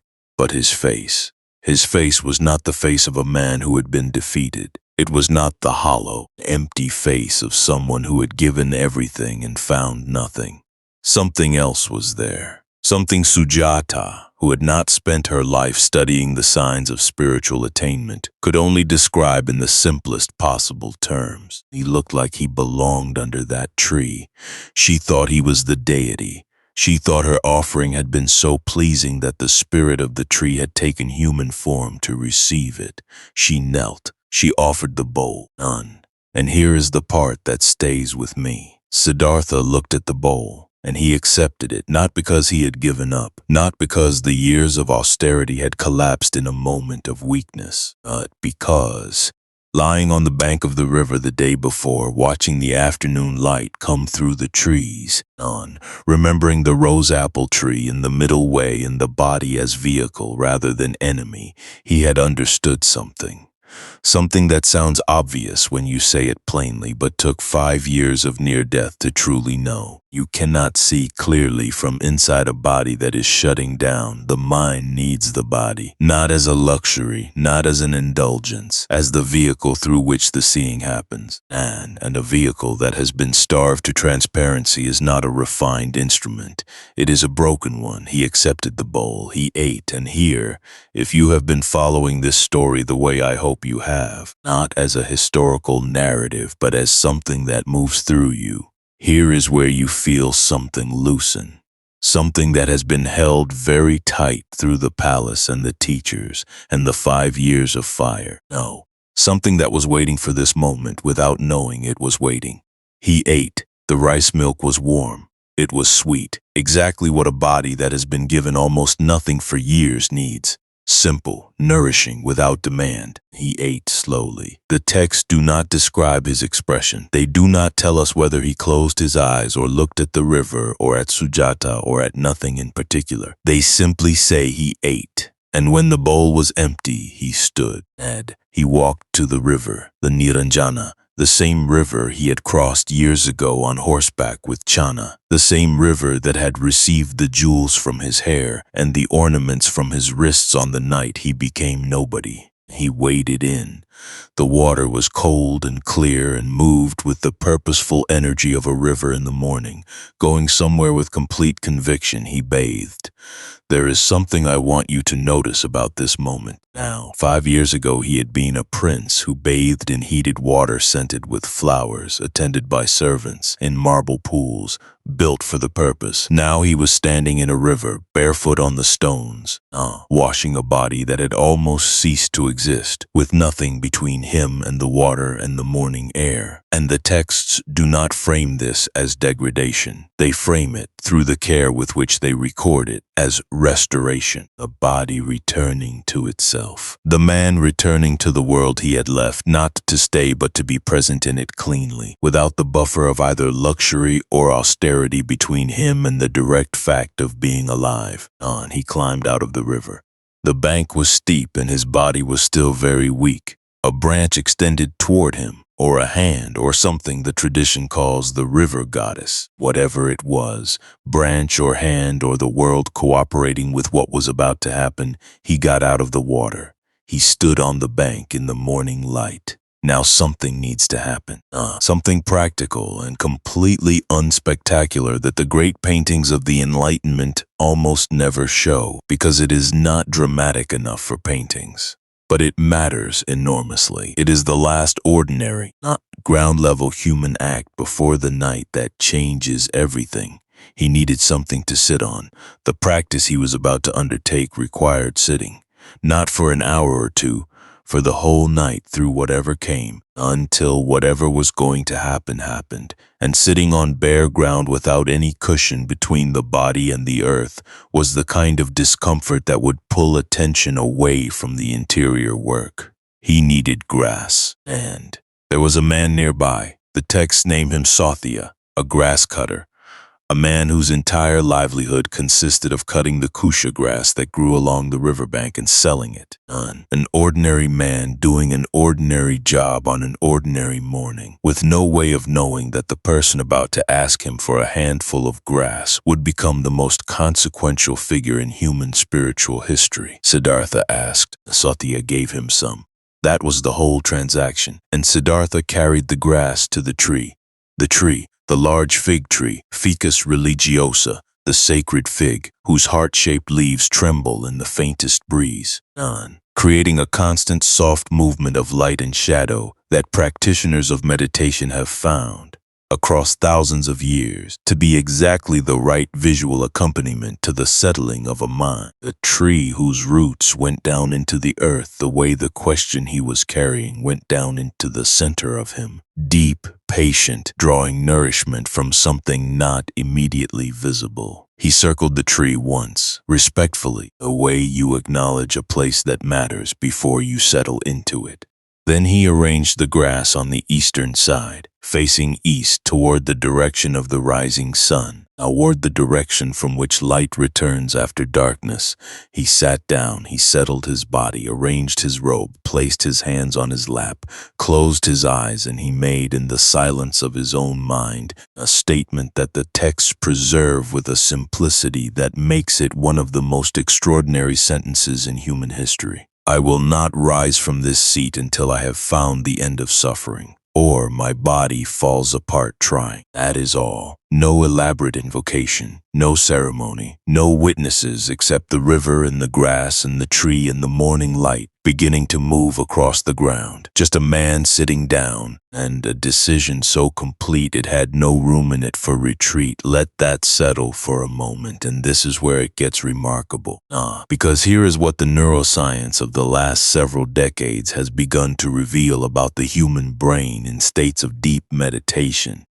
States of the kind Siddhartha was about to enter, and states that the Pali texts describe with extraordinary precision across thousands of pages. States that modern neuroimaging has now begun to map with specificity that would have seemed impossible a generation ago. The default mode network. This is the name researchers give to the set of brain regions that activate when you are not focused on anything in particular, when you are daydreaming, ruminating, planning, reviewing the past, anticipating the future, thinking about yourself and how others perceive you.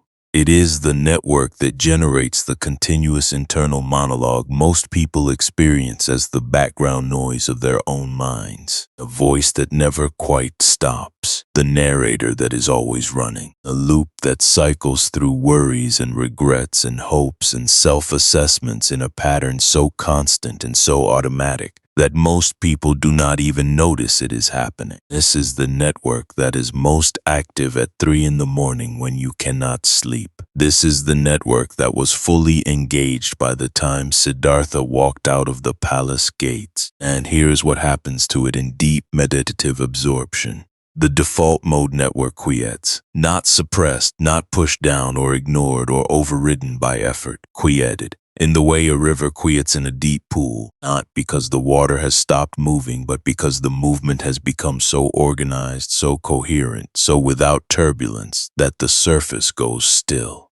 In deep jhana, the kind Siddhartha had now been practicing for years, had mastered under 2 of the greatest teachers of his age, and was about to take further than either of those teachers had ever gone. The default mode network activity drops in ways that researchers describe, with careful scientific understatement, as remarkable. The self-referential chatter stops. The past-future loop stops. The continuous low-grade anxiety that most human beings carry as background radiation of their ordinary waking life stops. What remains in those states is described by practitioners across thousands of years and dozens of traditions with a consistency the researchers find striking. Alert, luminous, vast, not empty, full. Name. Full of a quality that is difficult to name because the names we have for pleasant states, happy, peaceful, content, are all names for states that depend on circumstances being favorable.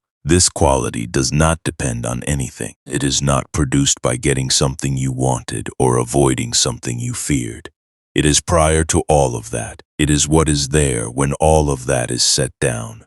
The ancient accounts and the modern scans describe the same thing, which means what Siddhartha was about to do, sitting down under a tree in the 5th century, before the Common Era with a handful of grass and a bowl of rice milk in his stomach, was not a mystical event that belongs to another world. It was a precise investigation into the nature of the human mind, conducted by someone who had spent years developing the instruments of investigation, now finally ready to use them. The Chinese pilgrim Faxian, who visited this site in the 4th and 5th centuries of the Common Era, traveling from China to India to collect Buddhist scriptures, walking the same road Siddhartha had walked nearly 1,000 years before, wrote of the Bodhi Tree as still standing, still venerated, still surrounded by monks sitting in meditation in its shade. He described the grass seat, the tradition of the grass seat, the place where the grass had been arranged and the sitting had begun, as one of the most sacred spots on earth. He wrote that when he stood in that place, he could not help weeping. He did not say why, but you know why if you have been following this story. Because there is something overwhelming about standing at the exact spot where a human being, one of us, bone and blood and breath and uncertainty, decided with nothing but the quality of the question and the force of a total commitment to look directly at the deepest truth of experience and found it. That is the tree. That is the grass. That is the bowl of rice milk given by a young woman who thought she was making an offering to a deity and was, in a way she could not have imagined, absolutely right.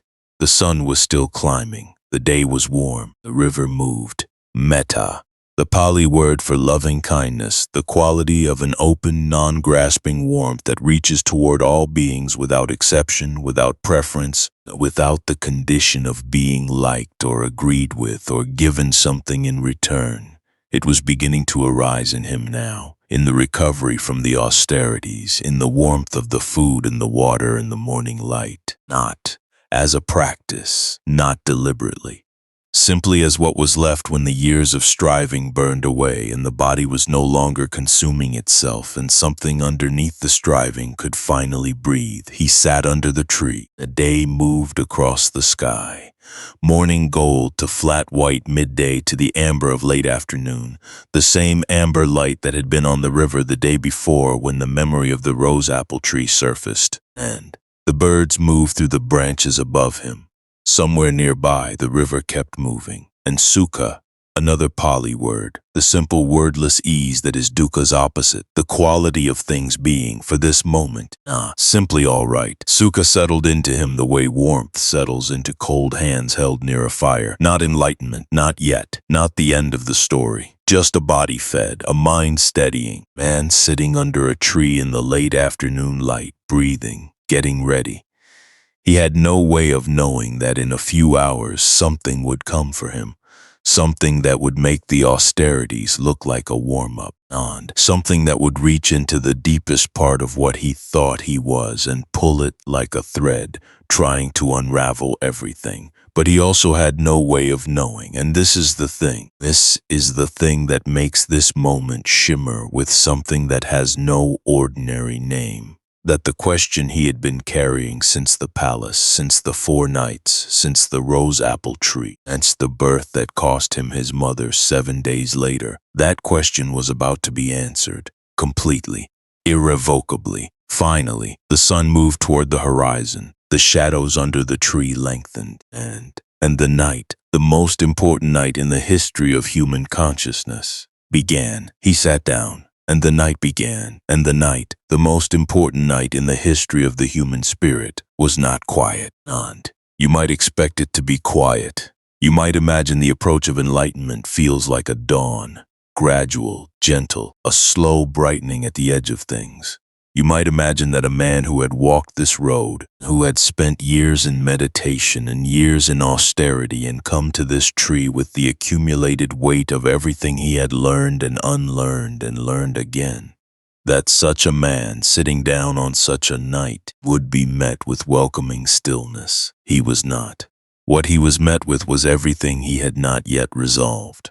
Not from outside, not from the forest or the river or any creature moving through the physical world, from inside, and from the mind itself, that ancient, restless, deeply habituated mind that had been running its own programs since before he could remember, that had learned over 35 years of living exactly how to protect itself, exactly how to deflect, exactly how to make a case for staying exactly where it was.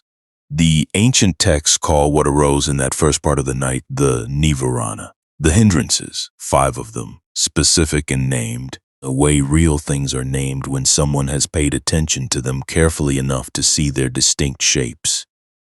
The first was sensual desire, not crude craving, not the simple hunger of a starving body, something more refined and more insidious. The mind, sitting in the quiet of the forest, began to reach toward comfort, toward warmth, toward the memory of pleasures that had been real, the warmth of Yashodhara beside him in the palace, the weight of Rahula in his arms, the smell of rain on warm stone in the gardens where he had grown up. These were not bad things. They were genuinely good things. And the mind, which is nothing if not clever, offered them now not as distractions but as reasonable questions. Why are you here? What is wrong with what you left? Was it not enough? Could it not have been enough if you had simply allowed it to be? You have felt this, perhaps not under a tree in ancient India, but in your own version of this moment.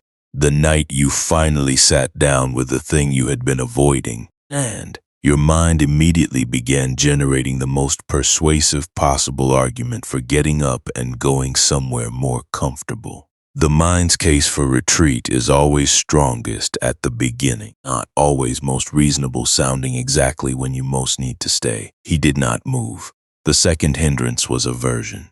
Where desire reaches toward, aversion pushes away on, and there was much to push away. The discomfort of sitting still while the night grew cold, the residual weakness of the body still recovering, the memory of the 5 companions walking away with their judgment in their eyes. Resentment is a form of aversion. So is contempt. So is the low, corrosive voice that says, "You have been at this long enough, you have tried enough, you have given enough, and it has not worked." Anyone watching from the outside would say the reasonable thing to do now is stop. He did not move.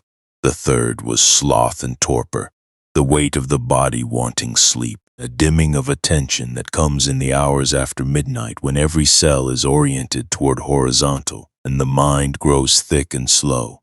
This is not weakness, it is biology. The body has its own wisdom about when it needs to stop, and that wisdom is not always wrong. But a mind that has learned to tell the difference between genuine need and habitual avoidance dressed as need can sit with the weight of exhaustion without being carried away by it. He did not move. The fourth was restlessness and worry.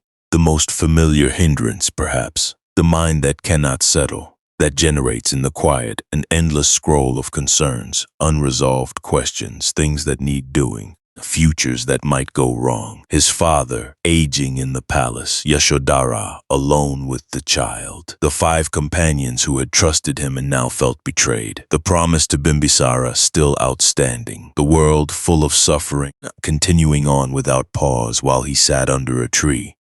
These were not imaginary concerns, they were real.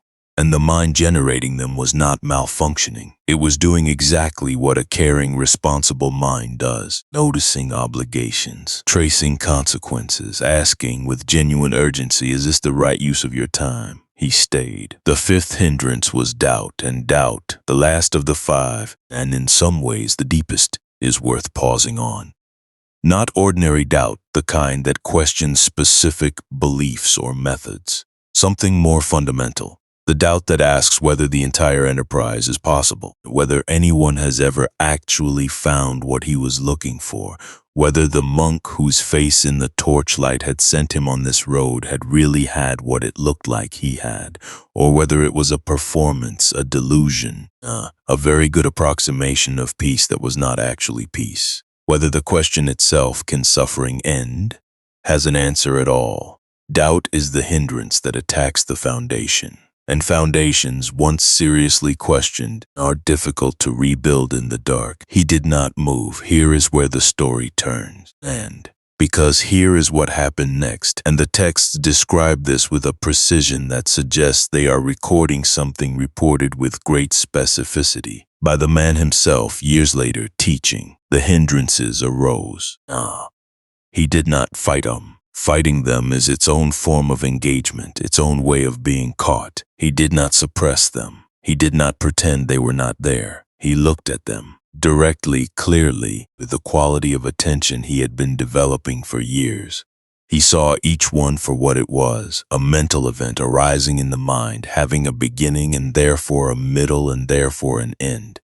Not a solid thing, not a permanent obstacle, whether moving through, and one by one, in the quality of that clear seeing, they passed, not because he defeated them, because he stopped feeding them with the energy of resistance. Something is ending. Something else is beginning. The samadhi deepened. That is the Pali word, the gathered, unified mind. The mind that has stopped scattering itself across past and future and what if and should have, and has come to rest fully in the present moment.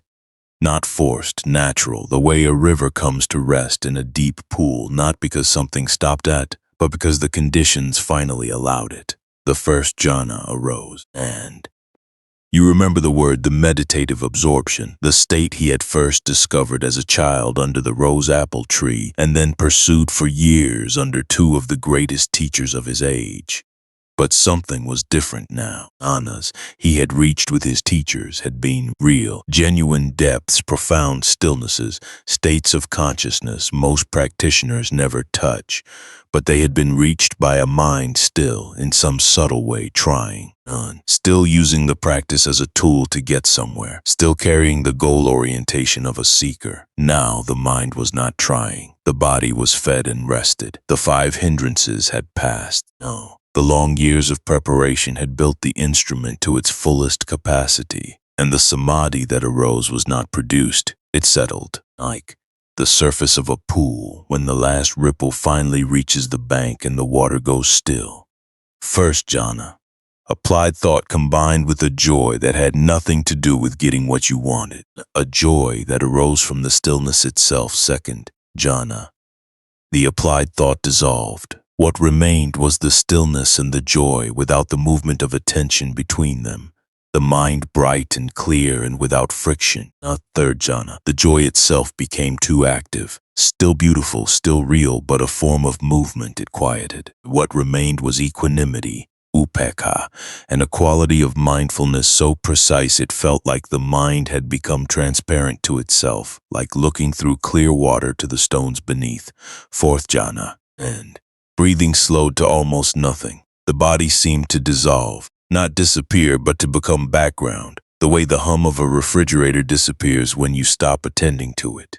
What remained was aware, utterly still, completely awake. A quality of consciousness so clear and so stable that later, describing it, the texts reach for images that feel almost inadequate. A lamp in a windless place, its flame perfectly vertical, perfectly still. And here, in the fourth jhana, in that absolute stillness, he turned the mind toward the first of the night's 3 great visions, the first watch. The ancient texts divide the night into 3 watches, 3 phases of the investigation, each one going further than the last, each one revealing something the previous one had prepared the ground for. The first watch covered the hours of early night, and what arose in that watch, what became available to a mind fully unified and turned toward the question, was something that no meditation technique had ever shown him before. And he saw his past lives. Stay with me here, because this is the part of the story where the modern Western mind often steps back, crosses its arms, and decides to treat the rest as allegory.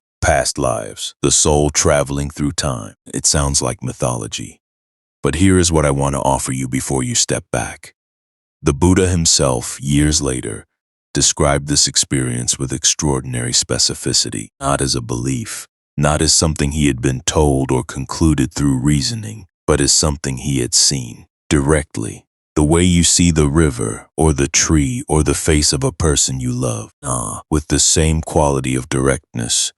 The word he used, abhinya, means higher knowledge, direct knowledge, the kind that does not come through inference or testimony, but through direct perception. And what he saw and what meditators across 25 centuries in every Buddhist culture on earth have reported seeing in states of deep practice was a panoramic unrolling of lives, not a vague impression, not a dreamlike blur, but specific. Names, faces, places, the texture of particular existences, the way each one ended and the next one began. Hundreds of lives, thousands. Mind.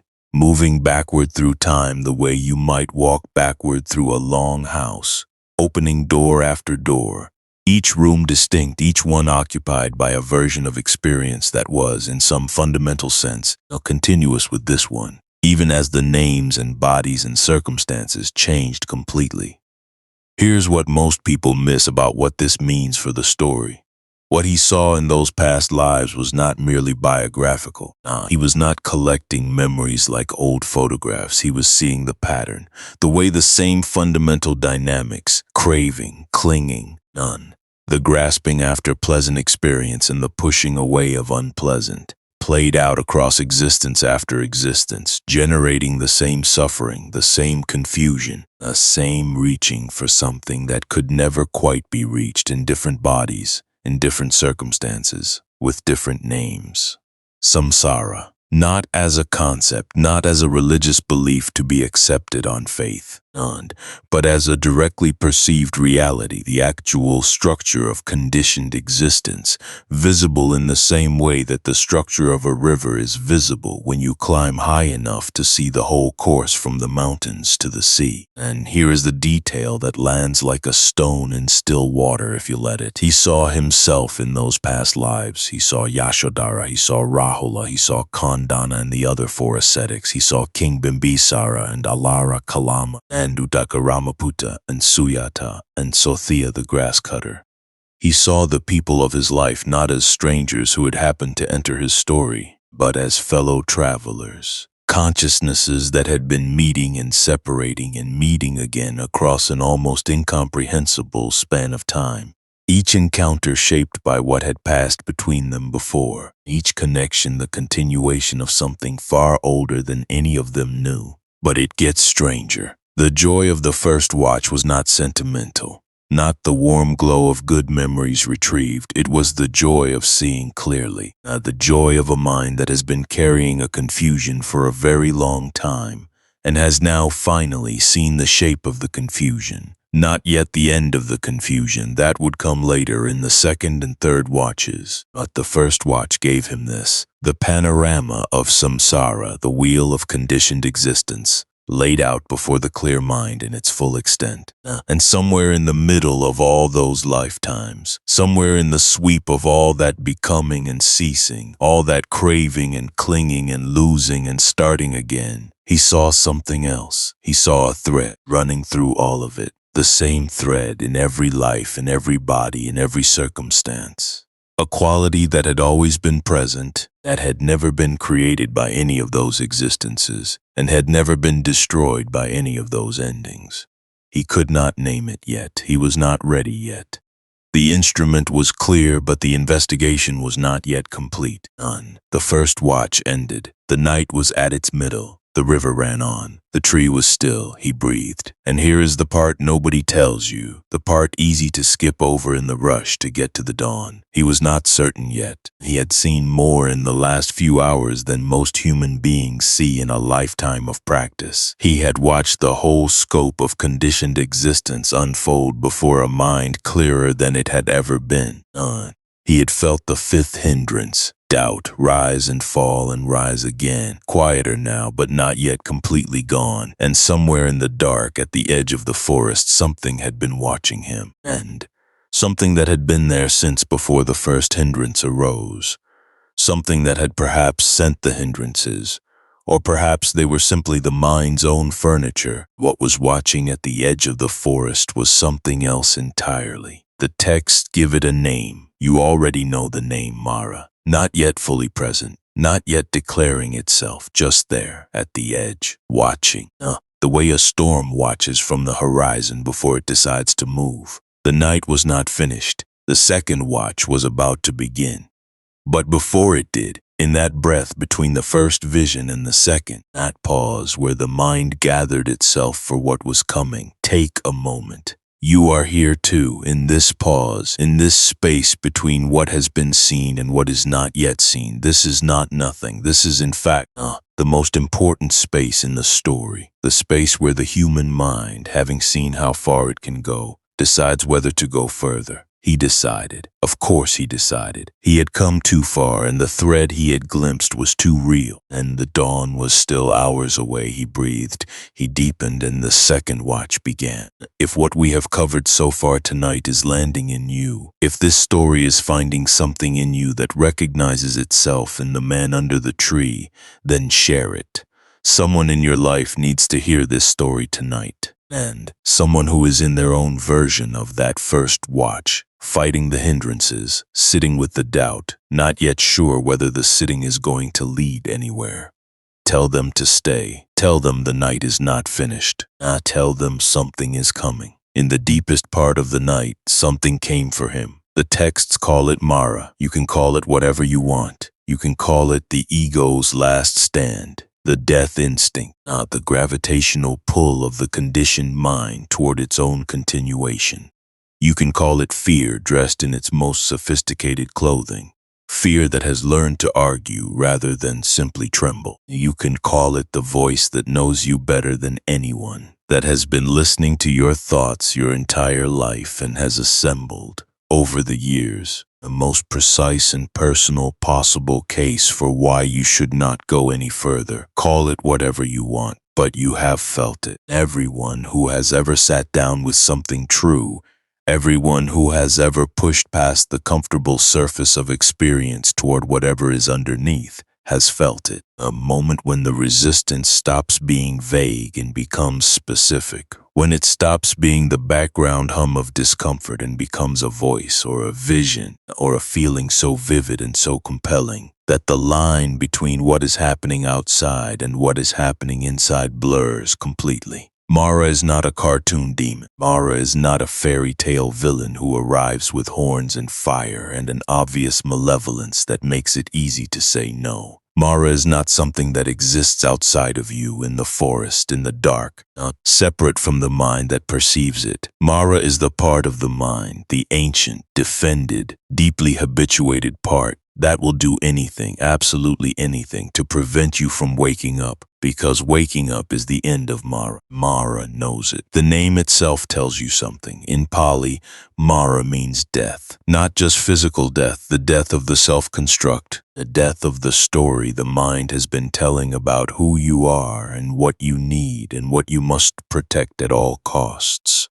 The death of the thing that generates the hindrances, sends the daughters, asks the unanswerable question. The death of the manager that has been running the operation since before you knew there was an operation to run. This is what was moving at the edge of the forest, and now it moved toward the tree. The texts describe what followed in vivid, almost cinematic detail. The Buddha Karita of Ashvaghosha, the great Sanskrit poet of the 1st and 2nd centuries, devotes an entire book to this sequence, describing it with the full force of classical Indian literary art. And while the imagery is mythological, armies, weapons, supernatural storms, the interior truth of what is being described is completely and uncomplicatedly real. Stay with me. Mara's armies came first. Not warriors, not beings with swords and shields. The armies of Mara are the armies of the mind under siege. Fear, raw, animal fear, the kind that lives below thought, the oldest part of the brain, the part that was keeping organisms alive long before consciousness arrived. Fear of pain, fear of failure. Fear of the void that might be on the other side of the question he was asking. Then desire, not the subtle, refined desire of the first hindrance, something rawer and more urgent. The full weight of everything he had left behind pressed against him at once. The warmth of the palace in the cold season, the face of his father, the sleeping child, Yashodhara, the life that had been real and good and genuinely his, the life that was still there, that he could still return to, that would still receive him, the life that was not suffering, not a mistake, not a prison, but a real and human and irreplaceable thing that he had walked away from in the dark.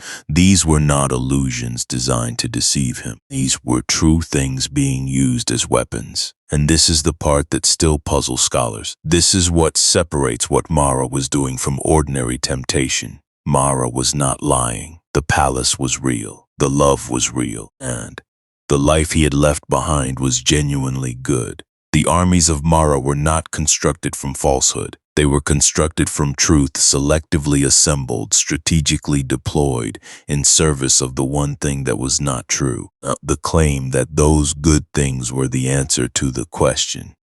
They were good, they were not the answer. And somewhere in that distinction, in the space between genuinely good and actually sufficient, Siddhartha sat. He did not fight the armies. You cannot fight what is made of your own mind. Resistance is engagement, and engagement is energy, and energy feeds the fire you are trying to extinguish. He watched them arise. He saw their nature, the way each fear, each longing, each argument was a mental event with a beginning and therefore an end. He watched them with the same clear, non-grasping attention he had turned on the hindrances earlier in the night. They passed, and then Mara sent the daughters. Now watch what happens next. 3 of them. Their names are preserved in the Pali texts with a specificity that suggests someone was paying very close attention to what they represented. Tangha, craving, the fundamental reaching of the mind toward what it does not have. Arati, discontent, the inability to rest in what is present, the constant low-grade dissatisfaction that turns even genuine pleasure into suffering by the very act of wanting it to continue. And raga, passion, a full heat of desire, the quality that makes the things the mind reaches toward feel not just desirable but necessary, not just pleasant but essential to existence itself. These 3 are not separate beings. They are the 3 faces of Tangha, the single root of suffering, the fundamental craving, the engine of samsara. Mara sent them as the ultimate temptation. If the armies of fear could not move him, then perhaps the offer of everything he had given up would beauty, pleasure, the warmth of connection, the ease of desire fulfilled they came. He looked at them with the same eyes he had turned on everything else that night. Then, the clear, still, penetrating gaze of a mind in the 4th jhana, seeing without grasping, present without being caught. And they found nothing to hold on to, not because he was cold, not because he had armored himself against beauty or decided that pleasure was the enemy, but because the quality of his seeing was now so clear that what he perceived in those 3 was not what they appeared to be. He saw Tangha for what Tangha was, not a gift, not a fulfillment. He saw it as a process, a mechanical, self-perpetuating process that generated the very dissatisfaction it promised to resolve, the hunger that feeds on eating, the thirst that grows stronger with every drink of salt water. He saw it clearly, and it had no more purchase on him than a wave has on the open sky. The daughters dissolved. Mara was not finished. Let that sink in for a moment. And because the final challenge, the one that comes after the armies and the daughters, the one that strikes not at the body or the desire, but at something deeper, was not a weapon or a vision or a beautiful face. It was a question, a single, devastating, perfectly aimed question. Mara came forward, not as an army, not as 3 beautiful daughters, as a presence, as the concentrated force of everything that the defended, self-perpetuating, death-fearing mind could bring to bear in one final act of resistance. And it said, "Who are you to sit here? Who witnesses your right to this seat? Look at yourself. You left your wife, you left your child, you left your father, who built his entire life around the hope of you. You abandoned 5 men who trusted you completely, who gave you their years, who believed in you, and you failed them. You have no teacher, you have no community, you have no tradition that claims you. You are alone in the dark, in the forest, on a night when you could be sleeping. And you are claiming, by the act of sitting here, that you are somehow qualified to find what no one else has found. Who will witness this? Who will stand up and say, yes, this man has earned this seat? None. And here is the thing that makes this the most important moment in the entire story before the dawn itself. Mara was not wrong. By every conventional measure, the measure of credentials, of community, of institutional belonging, of the acknowledged authority of teachers and traditions, Mara was not wrong. Siddhartha was alone. He had left everything behind. He had walked away from every structure that might have vouched for him. He had no one standing behind him, no lineage saying his name, no tradition placing its seal of approval on his practice. He was nobody, sitting under a tree, alone. And Mara's question was, what gives you the right? And the mind of a seeker hearing that question at the darkest point of the longest night has two options. It can try to answer on Mara's terms.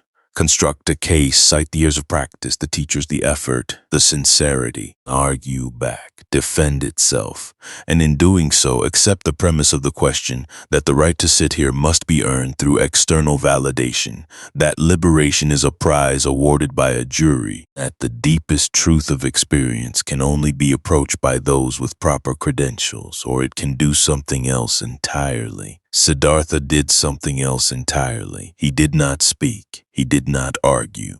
He did not construct a case or cite his practice or invoke his teachers or appeal to the sincerity of his intention. He moved his right hand just a few inches off his lap, down toward the ground. His fingers touched the earth, and in that gesture, that single silent downward gesture that has been depicted in more sculptures and paintings and temple carvings than any other image in the entire history of Buddhist art, he gave Mara his answer. Not a word, a gesture. The earth is my witness, not the teachers who had taken him as far as they could go, not the 5 companions who had walked away, not the king who had offered half his kingdom, not any human authority or institutional tradition. The earth, the accumulated weight of every act of genuine goodness across every lifetime he had now seen in the first watch, every moment of genuine compassion, genuine generosity, art, genuine effort in service of truth rather than self-protection, not in this lifetime only, but across all the lifetimes, pressed into the ground beneath him, held in the memory of the earth, the way the earth holds the memory of every seed that has ever grown in it. The earth is my witness. And the texts say, this is one of the most arresting images in all of Buddhist literature. The earth responded, a sound, a vibration, a trembling that moved through the ground beneath the tree. The earth goddess Stavara, or simply the earth if you prefer, bearing witness, confirming, not with words, not with argument, but with the irrefutable testimony of accumulated reality. Yes, this one has earned the right to sit here, not because someone granted it, because it was true. And in the face of that testimony, in the face of the earth itself rising to witness, Mara's question collapsed, not dramatically, not with thunder or retreat or the flourish of a defeated villain departing the stage, simply collapsed. The way a case collapses when the evidence against it is complete. No, the way a story ends when the thing it was protecting against has already arrived. The armies dissolved. The daughters were gone. The question had been answered, not refuted, answered by something that could not be argued with. Mara withdrew, not forever. The texts are careful about this. Mara does not die at this point in the story. Mara withdraws back to the edge of things, back to the watching position. Node. The way a defeated army retreats rather than surrenders, this matters, because it means that what Siddhartha was about to find was not found in the absence of resistance. It was found on the other side of the fullest resistance the conditioned mind could bring to bear. That is not incidental to the teaching.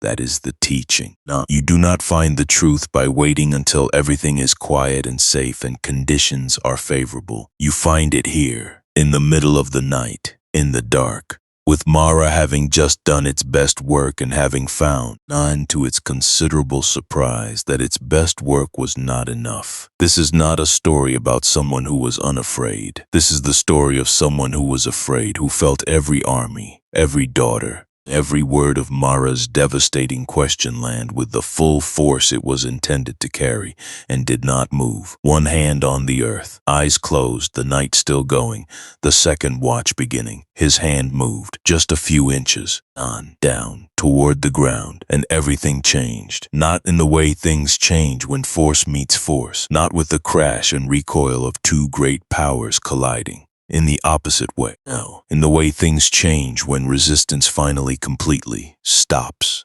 When the hand stops pushing against the door it has been leaning on for years and the door simply opens. When the held breath releases and the clenched fist uncurls, the earth beneath him received his touch. The dry grass, the dark soil, the roots of the great tree descending into the ground around him, all of it present, all of it real, all of it bearing the weight of what had happened here, on this ground, in all the lifetimes before this one, all the accumulated acts of genuine goodness pressed into the earth the way water is pressed into stone over long years. Quiet, persistent, finally undeniable. The earth is my witness, not the teachers, not the traditions, not the institutions or the lineages or the systems of human authority that grant credentials to those they deem worthy, not any person alive who could stand up and say, yes, I was there, I saw it, this man has done the work. The earth, and the earth, or the goddess of the earth, or the quality of reality itself taking the form this moment required, responded. The texts say the ground trembled, not violently, not as catastrophe, as confirmation, aura, the way a bell trembles when it is struck, not broken, not disturbed, but moved to its natural resonance by the thing it was made to respond to. Mara, who had sent the armies and the daughters, and the final devastating question, who had assembled the full force of the defended conditioned mind in one concentrated effort to prevent the dawn. Mara looked at the hand touching the earth, and at the trembling ground, at the man who had answered not with argument but with the incontestable evidence of accumulated reality, and withdrew, not dramatically, simply withdrew, back to the watching place, back to the edge. No, the way a storm system moves on when it has spent its full force and the thing it tried to break has not broken. The forest was quiet, the river was running, and Siddhartha sat, his hand returned to his lap, both hands open and easy, the way they had been when you first saw him at the beginning of this story. Sitting under the tree in the dark, looking like a stone, looking like something the forest grew. Except now you know everything the stone contains, everything it has survived to arrive at this particular stillness. The second watch began. Here's what most people miss about the second watch. The first watch, the panoramic vision of past lives, was the widening of the lens. The mind looking outward and backward across the scope of conditioned existence, seeing the pattern from a great height. The second watch was the opposite, the lens narrowing. The mind turning toward the mechanism, the exact, non-specific, step-by-step architecture of how suffering is produced. Not suffering in the abstract, not the general fact of dukkha that he had felt since the palace, that had sent him onto the road, that had survived 5 years of austerity and 2 great teachers and a night of siege. The machinery of suffering, the chain of causation, the series of interlocking conditions that produce, with mechanical reliability, the experience of a being caught in samsara.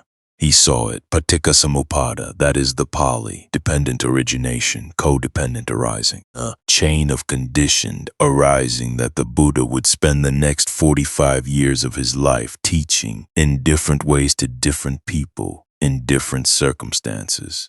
This is the heart of the second watch. What became visible to the clear mind in the fourth jhana turned toward the direct investigation of how suffering works. Imagine you are watching a river from a very high place, high enough that you can see not just the river in front of you, not just the particular stretch of water you are standing beside, but the entire course of it, not from the mountains where it begins all the way to the sea where it ends.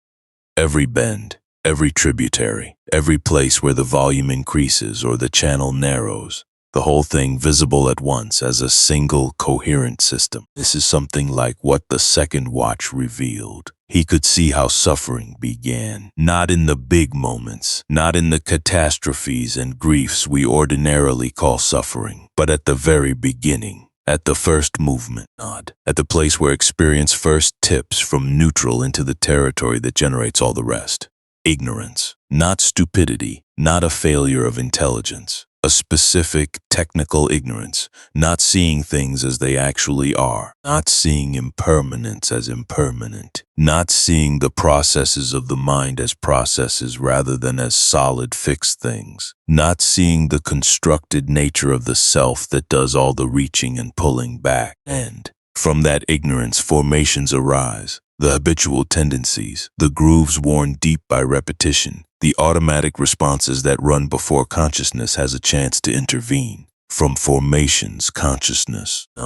From consciousness, the sense of a named and formed being in the world. From that sense of a being, the six senses through which the being meets the world. From those senses, contact. From contact, feeling, pleasant, unpleasant, neutral. From feeling, craving, the immediate, reflexive reaching toward the pleasant and away from the unpleasant. From craving, clinging, the grip that tries to make permanent what is by nature impermanent. From clinging, becoming, the whole project of constructing and maintaining a self and a world that matches what the self craves. From becoming, birth, the next existence, the next turn of the wheel. And from birth, aging and death and grief and lamentation and suffering, round and round, the wheel turning, he saw the whole chain. And then this is the second watch's second gift, the one that follows immediately from the first. He saw it running in reverse. If ignorance ceases completely, not partially, not temporarily, then formations cease. If formations cease, consciousness ceases in the sense of the divided, grasping, self-referential consciousness that generates suffering.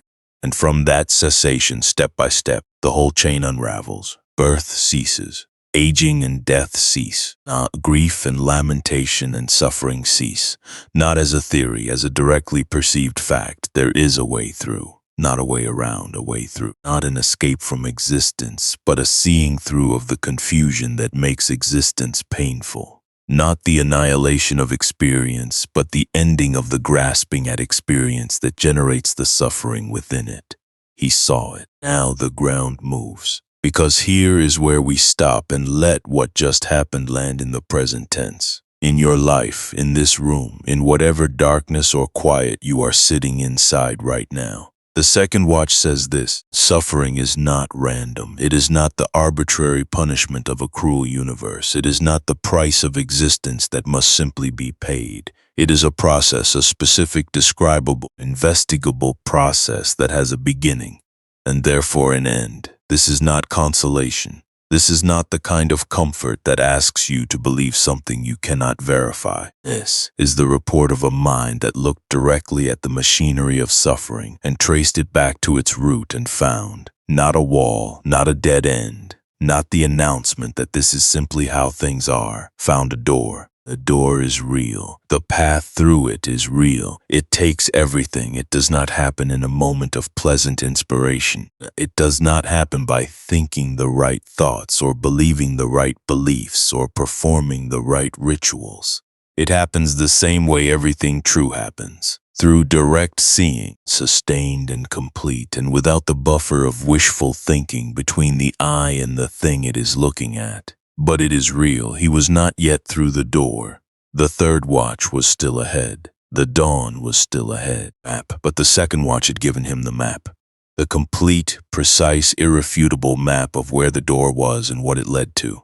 He breathed, he deepened, and something that Ajahn Chah, the great Thai forest master of the 20th century, man who spent his life translating what happened under this tree into the living language of practice. Something he said in a small room in northeast Thailand many centuries after this night comes back to me here. If you let go a little, he said, you will have a little peace. If you let go a lot, you will have a lot of peace. If you let go completely, you will have complete peace. That is the second watch in one sentence. The chain runs on craving. Craving runs on clinging. Clinging is the grip, the refusal to let the impermanent be impermanent, the insistence that the pleasant stay and the unpleasant leave and the self at the center of it all remain solid and continuous and real. And the degree to which the grip loosens is precisely the degree to which the suffering that the grip generates is released, not as a transaction action, as a direct consequence of clear seeing. You do not let go because you have decided to let go. You let go because you have seen, with the clarity of the second watch, what the holding costs and what it was never actually holding, and what was never actually in need of being held. If you let go completely, you will have complete peace. He was not there yet. One more watch, one more turning of the lens. On. But the second watch had shown him the mechanism and the direction and the destination. Now, 200 years after this night, across a stretch of time so large it is difficult to hold in the mind, on the other side of a war so terrible that the name of the battlefield became synonymous with grief itself, a king was standing in the ruins of what his armies had made. His name was Ashoka, and he was the grandson of Chandragupta Maurya, the emperor who had unified most of the Indian subcontinent under a single rule. Ashoka had inherited that empire and set out to extend it on, to prove that he was not merely the inheritor of his grandfather's achievement, but its natural continuation and expansion. He had conquered Kalinga, the modern state of Odisha on the eastern coast of India, had resisted, and the war was long and brutal, and when it was over, the battlefield was, the word Ashoka himself uses in the inscription he left on a rock face for all subsequent generations to read, devastating. His own inscription says he killed 100,000 people, deported 150,000 more, caused the deaths of many times that number through the famine and disease that followed. He stood in the ruins, and something happened to him. Not a philosophical conclusion, a visceral, physical, inescapable confrontation with what he had done, with what victory looked like from the inside when you walked across the field where it had been achieved. He looked, he did not look away, and in the looking, in the direct, unmediated, undefended encounter with the full weight of what conquest actually cost, something broke open in Ashoka. The thing he had been refusing to see finally came and stood directly in front of him and would not move. He converted to the Dhamma, not as a political move, not as a performance of remorse, genuinely. The way a person converts when they have seen something true, not been persuaded by an argument or inspired by a sermon, but seen something directly, in the bone, in the place below ideology where the real decisions are made. And he converted because the second watch of the night, the teaching that suffering has a cause and the cause can end, reached him 200 years after it had first been spoken, across the accumulation of texts and teachers and communities that had been preserving and transmitting it since the dawn after this tree. And it arrived with the force of something he had been waiting to hear for his entire life without knowing he was waiting. Suffering is not necessary. It is produced. It can end. That teaching planted under this tree, the second watch of this night, traveled 200 years and stopped a king in the ruins of his greatest victory and turned him without ceremony towards something that mattered more. He stopped building armies. He started building hospitals. He dug wells along the roads so travelers would have water. He sent his own son and daughter to carry the Dhamma to Sri Lanka and beyond.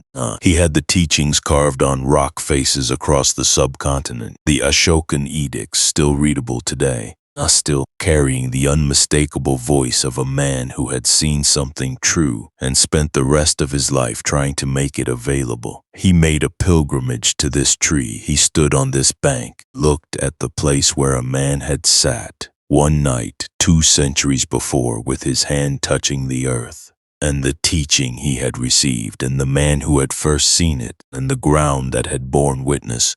All of it was still real, still present, still radiating outward into the future that Ashoka himself was living in, and into the further future that neither he nor Siddhartha could see, a future in which you are lying awake in the dark, listening to this story. The wheel of the Dhamma, set in motion under this tree, had reached a king in the ruins of a war and changed the direction of an empire. It had not stopped there. It has not stopped yet, he breathed. The third watch was close, the darkest hour, The hour just before the dawn, when night is most completely itself, was arriving, and in that darkness, under that tree, on that bank, the most important work of the night was still ahead. One more watch, the last one. In the last watch, the watch of the hours, just before dawn, he would turn the lens one final time, not toward the deepest question of all, not what causes suffering, not the panorama of lives in which suffering plays out, but the nature of the mind that experiences all of it, the nature of the thing that asks the question, nature of the self. The lamp in the windless place was burning. The ground had witnessed. Mara had withdrawn. The dawn was coming, but not yet. Not quite yet. The night was not finished. Mara had come and gone. The earth had spoken. The second watch had shown him the machinery of suffering, the chain of dependent origination, the precise mechanism by which ignorance becomes craving, becomes clinging, becomes the whole painful architecture of a conditioned existence. He had seen the chain. He had seen it running forward into suffering and backward into freedom. And now, in the hours before dawn, in the deepest dark, the hour that mystics across every tradition have called the hour of the soul, he turned the mind toward the deepest question of all, not what causes suffering, not the panorama of lives in which suffering plays out, but the nature of the thing that experiences all of it, the nature of the self. This is the third watch. And the third watch goes somewhere that the first two watches, extraordinary as they were, only preparing the ground for. The first watch showed him the breadth of conditioned existence. The second watch showed him the mechanism by which suffering is produced and can be ended. The third watch asked the question that underlies all of it, a question that has been sitting at the center of the entire search since the prince in the palace first felt the hum of dukkha underneath his perfectly arranged life. Who is suffering? What is the self that craves? What is the thing that clings? What is the entity at the center of all this reaching and pulling back, this becoming and ceasing, this birth and death and birth again? What is the I that experiences all of it? Is it real? And here in the third watch, in the fourth jhana, with the mind clearer and more unified and more penetrating than it had ever been, he looked. He looked for the self the way you might look for something you have misplaced. Carefully, systematically, in every place it might conceivably be. He looked in the body. Was the self the body? The body was clearly impermanent. He had watched bodies age and sicken and die in the 4 nights outside the palace, had watched his own body almost dissolve entirely during the years of austerity. The body changes too completely, not too constantly, to be the self. The self you were at 7 years old is not the body you have at 35. Something is continuous. The body is not it. He looked in the feelings. Was the self the stream of pleasant and unpleasant and neutral experience that flows through awareness continuously? But feelings arise and pass, and they are the most impermanent things in experience. A feeling of joy can become grief in a single moment. A feeling of peace can become anxiety with the arrival of one unbidden thought. If the self were the feelings, the self would be dissolving and reconstituting itself dozens of times every minute. That is not what we mean by self. He looked in recognitions, the identifications, the way the mind categorizes and labels experience. But perceptions change with context, with mood, with information. The same object perceived differently in different states is not evidence of a stable self doing the perceiving. And he looked in the mental formations, the volitions, the intentions, the habits and tendencies of the mind. Closer, perhaps, these feel more like us. But they too are conditioned, shaped by past experience, by circumstance. By the chain of causation the second watch had shown him running through everything. The mental formations are not the cause of themselves, they are produced, and what is produced is not what is producing. Looked in consciousness itself. The bare awareness, the knowing quality that underlies all experience, surely the self is the awareness that is aware of the body and the feelings and the perceptions and the formations. And here is where the third watch makes its most devastating and most liberating discovery. Oh, pay attention to this. He looked at consciousness, and what he found was not a self that was aware. He found awareness, but no fixed, stable, separate entity doing the being aware. Odd. He found consciousness arising in dependence on conditions, on the contact between sense organ and sense object, on the particular configurations of body and mind and circumstance, and ceasing when those conditions ceased. He found consciousness as a process, as a verb, not a noun, as something happening, not something that is. And the self, the thing he had been looking for, the thing that had been doing the craving and the clinging and the becoming across all those lifetimes the first watch had revealed, was not there, not absent, not nothing, but not what it had seemed to be. Here's where it gets remarkable. This is the anatta teaching, non-self, not no self in the nihilistic sense, not the claim that nothing exists or that experience is an illusion or that the person sitting under the tree was not there, but the absence of a fixed, permanent, independent, separate self at the center of experience, the absence of the thing we ordinarily assume is there. The unchanging owner of all our experiences, the stable entity that persists through time, that was born and will die and is, in the meantime, fundamentally separate from everything else. That thing, the thing we most urgently protect, the thing Mara had been defending all night, a thing that craves and clings and becomes. That thing is not found when you look for it directly. What is found instead is something more interesting and, ultimately, more liberating. Anicca.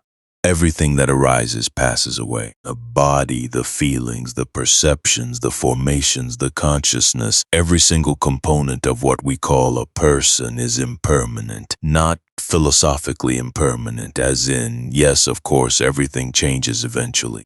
Impermanent in the most immediate and granular sense, changing now, in this moment, in the space between one breath and the next. Anatta. Because everything is impermanent, there is no stable self to be found, not because the self has been destroyed or never existed in a conventional sense, but because what we point to as the self is actually a rapidly changing process, a river rather than a stone, a flame rather than a fixed object, and therefore, dukkha. Because a mind that does not see this, that takes the impermanent to be permanent and the constructed self to be solid and real, that reaches for permanence in a world where permanence cannot be found, that mind will suffer, not as punishment, as consequence, as the natural result of grasping at water. These three, anicca, anatta, dukkha, arose together in the third watch like three flames from the same fire, not as separate insights following each other in sequence, as a single, unified seeing. The way you suddenly see a figure that has been hidden in a picture, not piece by piece, but all at once, the whole pattern becoming visible simultaneously.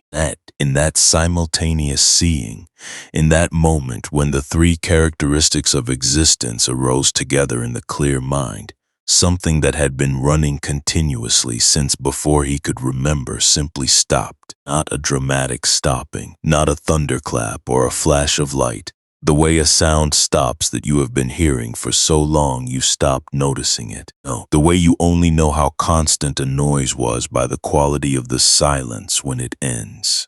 The craving stopped, not suppressed, not overridden, not temporarily quieted by the depth of the meditation. Stopped at the root, at the level of the ignorance that had been generating it. Because the ignorance itself was now gone. You cannot crave something you see clearly. You cannot grasp at permanence when impermanence is directly, vividly, not completely visible in every component of what you thought was solid. You cannot defend a self that you can no longer find. The chain of dependent origination had nothing to run on. Something is ending.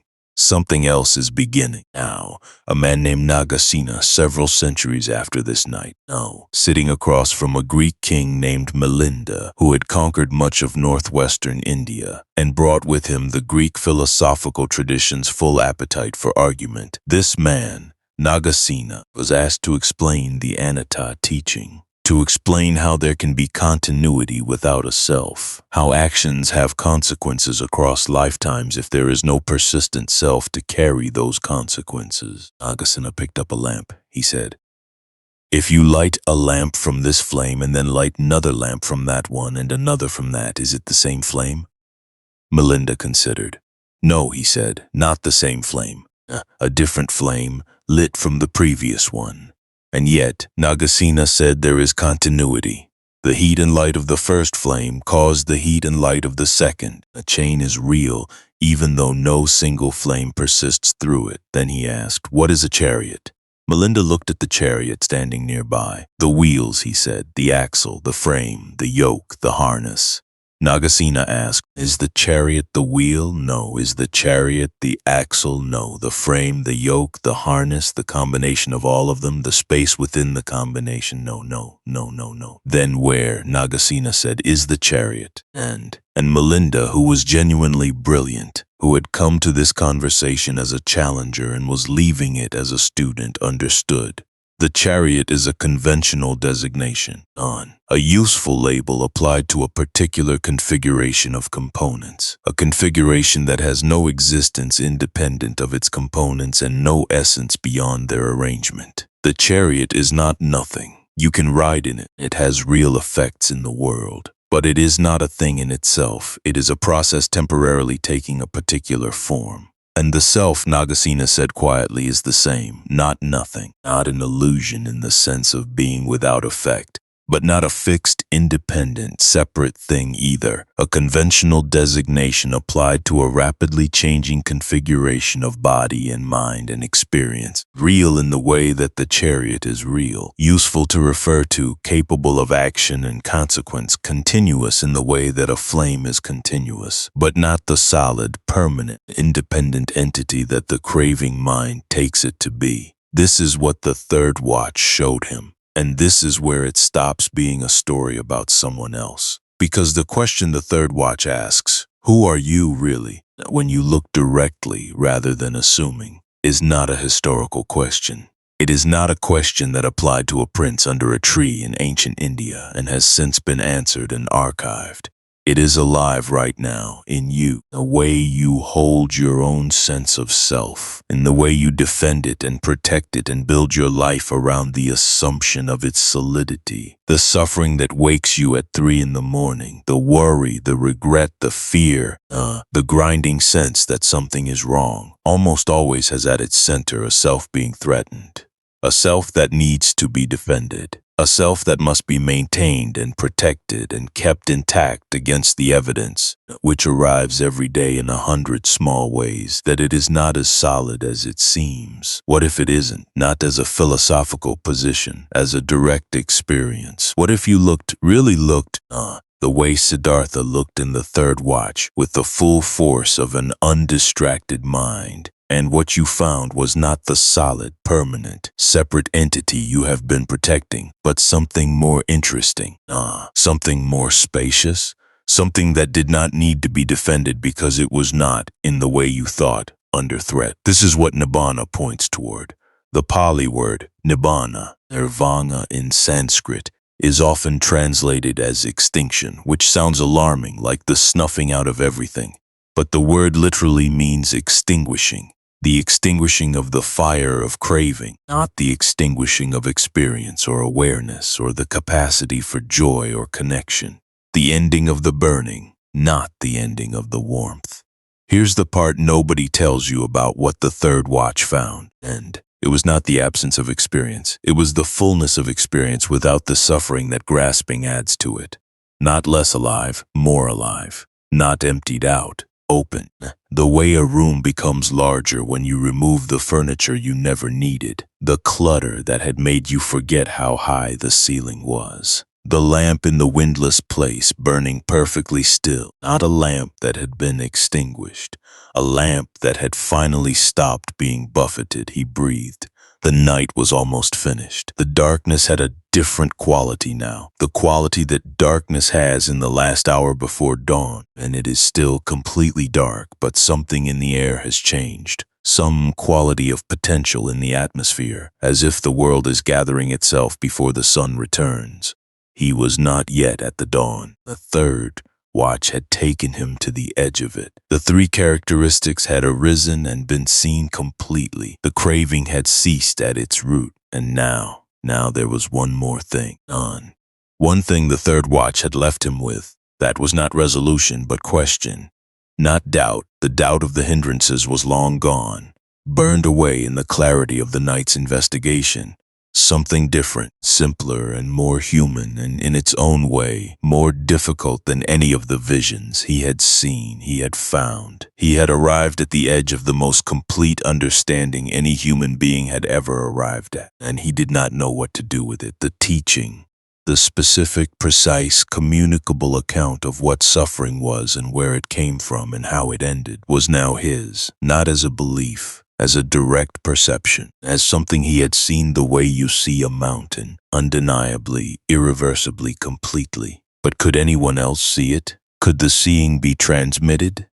Could the direct perception be translated into words and concepts and teachings and practices that would allow another human mind, a mind still caught in the ordinary confusion of the unawakened state, to follow the same road and arrive at the same seeing? He did not know. And this question, sitting at the edge of the dawn, was the last thing the night had left him to face. The question of whether to speak, whether the deepest thing he had ever found was sayable, and whether the world was ready to hear it. We will come back to this. It is the question that will shape everything that follows. The entire remaining 45 years of the Buddha's life, the whole transmission of the Dhamma across time and culture and distance, the whole cascade of teaching and practice and community that eventually reached Ashoka, and then the pilgrims, and then the scholars, and then the teachers, and then, by a chain of causation, that the second watch might recognize you.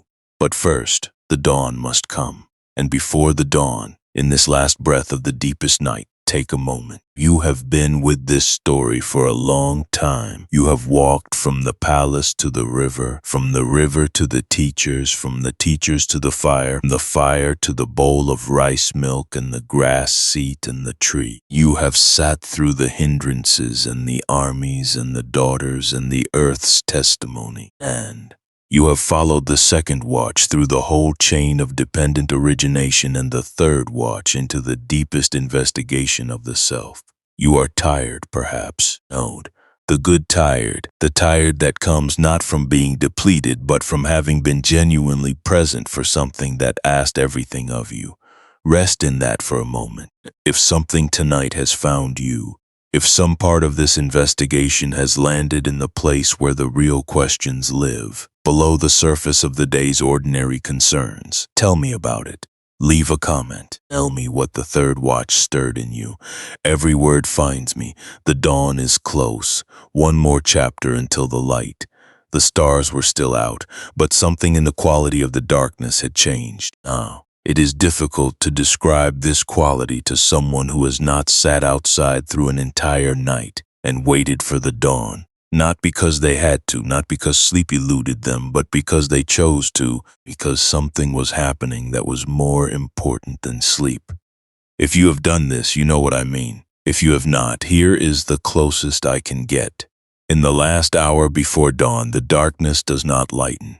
Not yet. The sky is still completely dark, the stars still fully visible, the world still wrapped in its nighttime self. But something in the air changes. Some quality of potential, some barely perceptible shift in temperature or atmospheric pressure, or the simple fact of the earth's turning.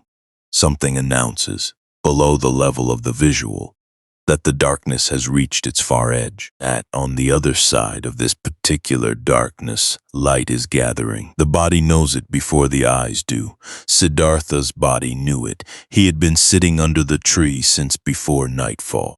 He had moved through the hindrances and the armies and the daughters and the earth's testimony and 3 watches of the most profound investigation any human mind had ever undertaken. His body was still. the stillness of the fourth jhana, the lamp in the windless place. But something in the stillness had a quality it had not had even an hour ago, the quality of completion, the way a sentence has a quality just before the final word arrives, a quality of gathering toward resolution, the whole movement of the sentence reaching toward the fullness of its meaning. He breathed, and this is the moment. This is the moment the entire story has been building toward since the old man wept at the sight of an infant in a garden in Lumbini, since the prince felt the hum of dukkha underneath the silk and the music and the lotus ponds, since the gate opened without a sound and the horse crossed the river and the charioteer wept on the bank and the man who had been a prince disappeared into the dark. This is the moment. The mind, clear, unified, completely still, turned toward the deepest investigation of the nature of self and suffering and the chain that connects them. The mind simply opened. Not a flash, not a thunderclap, not the dramatic sudden illumination of a lightning strike or a vision of light descending from above. Something quieter and more complete than any of those things.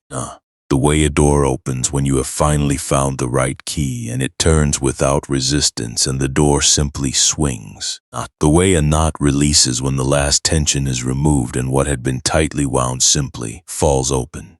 The last veil, whatever it was, the residual ignorance, a final subtlest layer of the confusion that had been running since before anyone could remember, lifted. The way morning mist lifts off the surface of a river when the sun finally arrives, not dramatically, and as a natural consequence of the conditions having been met. And what remained, what was there when the last veil lifted, was what had always been there.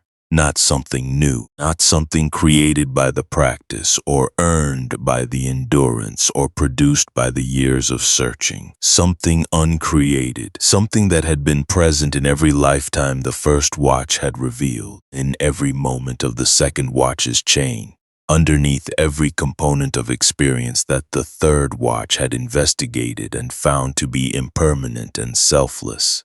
Something that the confusion had been covering, the way clouds cover the sun, not eliminating it, not replacing it, simply obscuring it from the view of the clouded mind. The clouds were gone. This is not the arrival of a permanent state of bliss that would insulate him from all future pain or difficulty. This is not the acquisition of supernatural powers that placed him above the ordinary conditions of human existence. None. This is not the dissolution into some cosmic consciousness that erased his individual perspective and made him identical with everything. This is not becoming a god. This is seeing, finally, completely, without obstruction, without the filter of the confusion that had been shaping every perception and every response and every moment of reaching and pulling back since long before this lifetime began, seeing what had always been there, nibbana, not the extinguishing of the fire, not the fire of experience, the fire of craving. The burning that had been running on the fuel of ignorance, generating lifetime after lifetime of grasping at permanence in an impermanent world, grasping at a self in a stream of processes, grasping at satisfaction in a stream of experiences that were by nature unable to satisfy in the way the grasping mind demanded they satisfy. The fire was out, not cold, not dark, not the extinguishing of awareness or warmth or the capacity for connection. The extinguishing of the burning, the suffering-producing, wheel-turning, endless becoming burning that had been the unexamined engine of existence since longer than the first watch's vision could trace. He was awake. The texts call this Bodhi, awakening. A man who has achieved it is a Buddha, an awakened one, not a god, not a supernatural being. A human being who has seen through the confusion that all human beings share, who has found the door that the chain of dependent origination had been hiding in plain sight, who has walked through it. He was the first. He would not be the last. Let that sink in for a moment. Not. He sat in the aftermath, not stunned, not overwhelmed, not emotionally turbulent the way a dramatic event produces turbulence.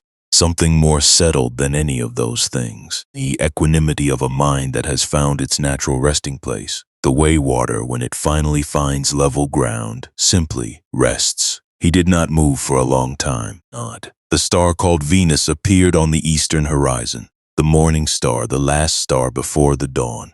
The texts are specific about this detail. The Buddha himself, in later years teaching his disciples, pointed to this image. The morning star was visible when the awakening came, when the last veil lifted, when the seeing was complete, and in the eastern sky, behind the morning star, the horizon began, barely, just barely, to lighten. Not yet dawn, a first gray suggestion of it, but unmistakable once you saw it as the beginning of the end of the night. The night was over. The Bodhi tree above him, that large, ancient, patient fig tree whose heart-shaped leaves had been trembling in the faint breeze all night, creating the constant soft movement of light and shadow that had accompanied the entire investigation, was still. The river was still running. The grass beneath him was still the same handful of grass that Satya had given him the morning before. Everything was exactly as it had been, and everything was completely different. Now, 7 centuries after this dawn, in the 7th century of the Common Era, a Chinese Buddhist monk named Xuanzang undertook one of the most remarkable journeys in human history. He left China secretly, and because the emperor had forbidden the journey, and traveled overland across the Silk Road, through the mountains of Central Asia, through Afghanistan, into the Indian subcontinent. The journey took 17 years. He walked or rode through some of the most difficult terrain on earth, in some of the most dangerous political conditions of the age. For one reason, he wanted to reach the source. He wanted to stand where the teaching had begun. He wanted to collect the texts in their original language, bring them back to China and translate them, ensure the transmission was accurate and complete. He arrived at Bodhi Tree. He stood under the Bodhi tree. Not this tree, not the original, which had been cut down and replanted and cut down again across the centuries, but a descendant of it, rooted in the same ground, drawing from the same soil, standing in the same place. And he described what he saw with the precision of a man trying to capture something he knows cannot be fully captured. The tree, still living, the Vajrasana, the diamond throne, name given to the exact spot where the Buddha had sat, the patch of ground his hand had touched when it reached down to call the earth to witness. The Vajrasana was still marked, still venerated, still surrounded, Xuanzang wrote, by monks who sat in meditation in its shadow, who had come from every part of the Buddhist world to be in this particular place. He wrote that when he reached the Vajrasana and sat down in it, he wept. Here's the part that still puzzles scholars. This detail in Xuanzang's account that researchers and historians have debated for centuries. He wrote that while he sat in the Vajrasana, he felt something. Not a mystical vision, not a supernatural encounter. Something quieter and more unsettling. The quality of the place itself, as if the ground remembered. As if the earth that had borne witness on the night of the awakening was still, 12 centuries later, carrying that testimony in some way that a sensitive mind could still feel. He sat there for a long time. When he left Bodhi Gaya, he carried with him 657 Buddhist texts. Texts that had been preserved in India through the centuries of transmission. That would now be carried back to China and translated and would shape the entire course of East Asian Buddhism for the next 1500 years. All of it, the pilgrimage, the texts, the transmission, the 1500 years of practice and teaching that followed, began at this tree, at this ground, on this night, and after the dawn, in the days and weeks that followed the morning star and the lightening horizon and the sitting that had lasted from dusk to dawn, something remarkable happened. Or rather, something remarkable did not happen. He did not immediately begin teaching. He sat, he walked, he sat, he walked, he sat. The texts describe 7 stations, 7 places near the Bodhi tree where he dwelled in the weeks following the awakening, moving between them slowly. Without urgency, without the driven purposefulness of someone who has a message to deliver and an audience waiting. 7 weeks of simply being that, of inhabiting the awakened state the way you inhabit a new country when you have just arrived, slowly, learning its rhythms and its textures, not yet ready to describe it to anyone else. The awe of the aftermath. Think about that for a moment. He had found what he had been searching for across innumerable lifetimes. He had seen what no one in living memory had seen. He held in the clarity of an awakened mind, most valuable thing in the history of human experience, the direct knowledge of how suffering ends.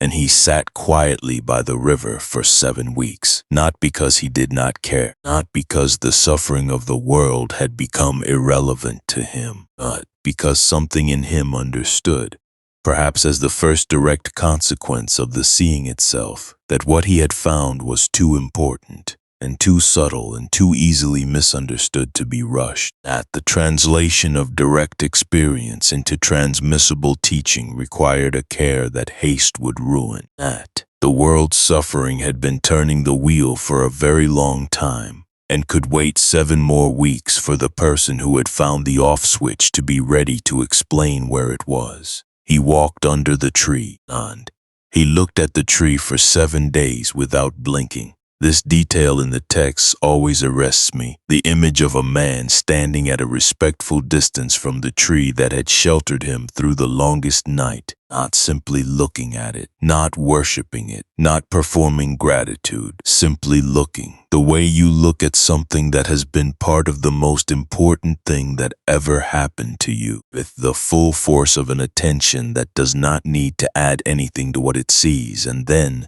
somewhere in the 7th week at one of the 7 stations, something arrived. Not Mara this time. Something different. Something the text described as a being of the highest order, a being whose concern was the welfare of the world rather than its perpetuation, a being whose name means Lord of 1,000, Brahma Sahampati. He came with a question, and the question was simple. The question was urgent. The question was the one that the unnamed space between the 7 weeks and the first teaching had left hanging. Will you teach? But we are not yet at the teaching. We are still at the tree, still in the aftermath of the dawn, and still in the quality of the light on the morning star in the gray horizon and the river moving without pause, and the man sitting in the grass still as stone who is no longer the man who sat down here the night before, even though everything about him looks the same. And here, in this space between the awakening and the first word, I want to leave you for a moment. Notice what just happened, not in the story, here, in you, and in the quality of your attention as you have been following this, in the way the body has settled perhaps since you began, in the way the mind, which at the beginning of this story was wherever it was, doing what minds do, has been drawn across these hours into increasing stillness. This is not an accident. The story has been doing what the practice does, not identically. Reading is not meditation. Listening is not the jhana. Something in the quality of genuine attention, the kind that follows a story all the way down into its depths, that does not skip the difficult parts or rush toward the resolution. Something in that quality is not entirely different from what Siddhartha was developing under that tree. The capacity to stay, the capacity to not look away, and the capacity to follow a question all the way down, past the point of comfort, past the point of certainty, past the point where the known explanations run out, and keep going. That capacity is what found the dawn. It is in you. It has always been in you. The tree you are sitting under is different. The darkness has a different texture. The river sounds different. But the quality of the investigation, the willingness to stay with the question until the question answers itself, is the same. Rest in that for a moment. The dawn has come. Something is about to begin. He sat with what he had found, and then a question arrived. The simplest and most devastating question a liberated mind can face. Not a question about suffering. He had seen through suffering completely. Not a question about the self. He had looked for the self and found the process the word self pointed to, and seen its nature clearly. Not a question about the chain of causation or the nature of consciousness or the structure of existence. A simpler question than any of those. Now what? He had found the most important thing any human being had ever found. He held the clarity of an awakened mind, the direct knowledge of how suffering ends, not as a theory, not as a philosophy, not as a belief system requiring faith in things that cannot be verified, but as a directly perceived fact, as available to investigation as the river or the tree or the ground beneath him. He had the map, he had walked the territory, he had arrived, and the world, the vast, suffering, wheel-turning world, full of beings caught in exactly the confusion he had just seen through, was going on without him. What should he do? Here is where we need to stop and sit with the honesty of what the texts preserve next. Because what they preserve is not the triumphant announcement of a man striding forward into his mission with the confidence of someone who knows he is right and the world is waiting. Not. What they preserve is something much more human and much more difficult. He hesitated, not out of cowardice, not out of indifference to the world's suffering, but out of a clarity so complete that it included a clear-eyed assessment of the gap between what he had found and what he could transmit. The Majjhima Nikaya, the middle-length discourses of the Pali Canon, where the Buddha himself later described this moment, preserves his own account of what arose in him in those first days after the awakening. He thought, "What I have found is deep, it is hard to see, it is hard to realize, it is peaceful, it is refined, it is beyond the reach of mere reasoning, it is subtle, it is to be experienced by the wise, and the world," he thought, "runs on delight." And the world is caught in delight, in the reaching toward pleasant experience and the turning away from unpleasant, in the whole self-perpetuating machinery of craving that the second watch had shown him so clearly. A world caught in delight will find it difficult to see what he had seen, and will find the teaching of dependent origination, the teaching that suffering arises from craving and craving arises from ignorance, and the way out is through seeing rather than through acquiring. Difficult to see, difficult to accept, difficult to practice. If I teach, he thought, and no one understands, the effort will be wasted, and perhaps it is better to remain here in the stillness of what has been found, in the quiet of the tree and the river, in the peace that passes understanding. This is where it stops being a story about someone else, because you know this hesitation, not this specific one, not the hesitation of an awakened being weighing whether the deepest truth of existence is communicable, but the shape of it, the moment after you have found something true, something that has cost you everything to find, that has required the full surrender of everything you thought you were in order to arrive at. When you look out at the world and wonder if anyone will hear it, the artist who has made something real and holds it in their hands and does not know if anyone will recognize what it is, the person who has survived something enormous and come through it to a clarity they could not have predicted, who does not yet know the words for what they now know. The one who is changed genuinely in the deep, non-reversible way that real change happens, and who does not yet know how to bring that change into contact with the people and the life they left behind. That hesitation is not failure. It is reverence. It is the appropriate weight of knowing that what you are about to put into the world is real, and that real things deserve care in the giving. He sat with the hesitation. The world held its breath, and then something arrived. And the texts describe it as Brahma Sahampati, a being of the highest order, a consciousness whose concern was the welfare of all beings rather than any individual's liberation, descending to where the Buddha sat and making, in the most urgent and respectful terms available, a request. Teach. The argument Brahma Sahampati made is one of the most beautiful passages in all of Buddhist literature, he said. There are beings in the world with only a little dust in their eyes.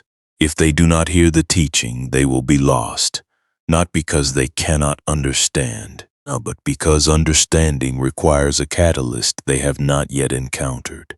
If they hear it, if the teaching finds them, in whatever form they are capable of receiving it, some of them will understand. Not all, and perhaps not even most, but some. And some, the Buddha realized in that moment, was enough. He looked out across the world. The texts use the image of the lotus pond, which I want to give you now because it is one of the most precise and most compassionate images in all of human spiritual literature. He looked out and he saw a lotus pond. In a lotus pond, there are three kinds of lotus.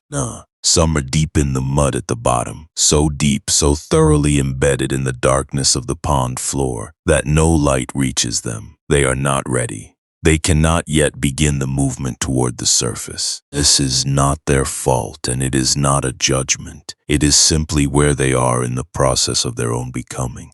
Some are at the water's surface, just beginning to emerge, just breaking through into the air and the light, tender and new and not yet fully open.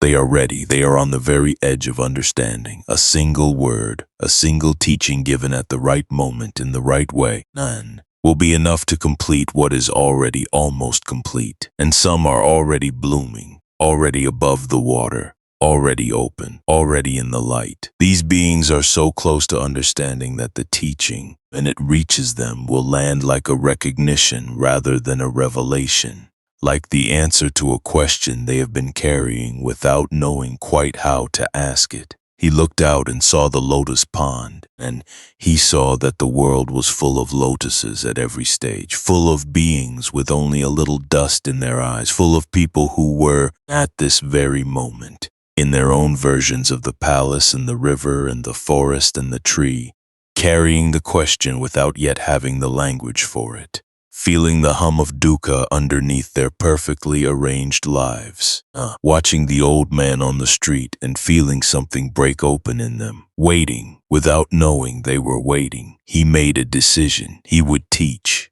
And here is the moment the master loop begins to close. Somewhere in the city of Kapilavastu, in the palace where 3 seasons worth of lotus ponds and musicians and carefully arranged beauty had once been assembled to keep the world at bay. Somewhere in that palace, in a room with the particular quality of morning light that comes through east-facing windows in the early hours, a woman was waking up. Her name was Yashodhara. She had been asleep through the longest night, and asleep through the hindrances and the armies and the daughters and the earth's testimony, asleep through 3 watches of the most profound investigation in human history, asleep through the dawn and the morning star and the 7 weeks at the tree, and now, on an ordinary morning that was not an ordinary morning, on a morning that she did not yet know was the first morning of a changed world, she was waking up. She opened her eyes. The room was familiar. The light was familiar. The sounds of the palace beginning its day were familiar. And the space beside her was empty. It had been empty for years. She had made her peace with this, or had built, around the absence, the architecture of a life that could continue in spite of it. She had raised Rahula. She had kept her dignity. She had not, by the accounts the tradition preserves, spent the years of Siddhartha's absence in grief or bitterness, but in something more active and more difficult. In her own practice, in her own investigation, in her own version of sitting down and looking directly at the question. But this particular morning, something was different. Odd. She could not have said what. The room was the same. The light was the same. The sounds were the same. The absence was the same. But something in the quality of the air, some barely perceptible shift in the atmosphere of the world, the way the atmosphere shifts in the hour after a great storm has passed and everything is washed clean and the sky has a clarity it did not have before. Something told her that the night was over. Not her night. The night. She did not know yet what had happened. She would not know, not in the full sense, until he came back. Until he returned to Kapilavastu years later, after the first teachings and the first community and the first turning of the wheel, and sat down across from her and taught her what he had found. And she listened with the full force of everything she had been through and understood it immediately and completely. She was the last to know. And in being the last to know, in carrying the weight of the absence through all the years of the search, in keeping the practice and the dignity and the love alive in the palace while the search played out elsewhere. She had paid a cost that the story does not always acknowledge, a cost that was real, a cost that mattered. Let that land, because the awakening did not happen in a vacuum. It happened in a web of relationships, of loves, of consequences. It happened to a man who was also a husband and a father and a son. And the people who were not under the tree, who were asleep in palaces or walking away in groups of 5 or aging in kingdoms they had offered in gift, those people paid a portion of the cost of what was found. And the teaching that was found is inseparable from that cost. It was not found despite the love and the leaving and the grief. It was found because of them. The dukkha that sent him onto the road was real dukkha, not abstract philosophical dissatisfaction, but the actual lived, fully human suffering of a person embedded in love and loss and the ache of impermanence. A path through it was found by going all the way in, not all the way out. This is what he would teach, not escape. Seeing, not the abandonment of love, but the clear-eyed understanding of what love actually is, what it can and cannot do, what it costs and what it gives, what it asks of us and what it has no power over. Now it is 3 in the morning, not in the story, here, in your life, in the room you are in, or the bed you are lying in, or the quiet corner you have settled into for this story. 3 in the morning is a specific hour. You know it, not the hour when the mind will not stop. When the ordinary defenses of the daylight hours, the busyness, the distraction, the forward motion of a life that has places to be and things to accomplish, are not available, and what is left is just you and the mind, and whatever it cannot stop turning over, the worry that will not resolve, the grief that surfaces when everything else is quiet. On the question underneath the question, the one that has been there longer than you can remember, that the daylight hours are almost always too full to hear. What is this? Why does it hurt? Is there a way through? And he found the way through at 3 in the morning, under a tree, in the dark, with nothing between him and the question. Not because 3 in the morning is magical, because 3 in the morning is honest, and because 3 in the morning is the hour when the dust settles and what remains is what was always there, the hum of dukkha, quiet and patient and real, and underneath the dukkha, if you are willing to look all the way down, the thing that the dukkha was always pointing toward, the door, the teachings of the next 45 years of the Buddha's life, the thousands of suttas in the Pali Canon, the vast literature of the Mahayana, Tibetan teachings and the Zen koans and the Theravada manuals of meditation and the Vietnamese calligraphy and the Burmese pagodas and the Thai forest tradition and the Korean monks and the Chinese pilgrims and the Sri Lankan scholars and every form that the transmission of that night has taken across 2,600 years of human culture and geography and language. All of it began here, not with a cosmic event, with a decision, a human decision made by a human being who had hesitated and been asked and looked out at the lotus pond and seen, in the faces of people he had never met and would never meet, the question he had been carrying himself. He decided to speak. S.N. Goenka, the great lay teacher of Vipassana meditation, who spent the last decades of his life traveling the world teaching 10-day meditation retreats to anyone who would come, who died in 2013, having taught hundreds of thousands of people in every country on earth. Goenka used to describe the moment of direct insight in meditation with a simplicity more useful than almost any technical description.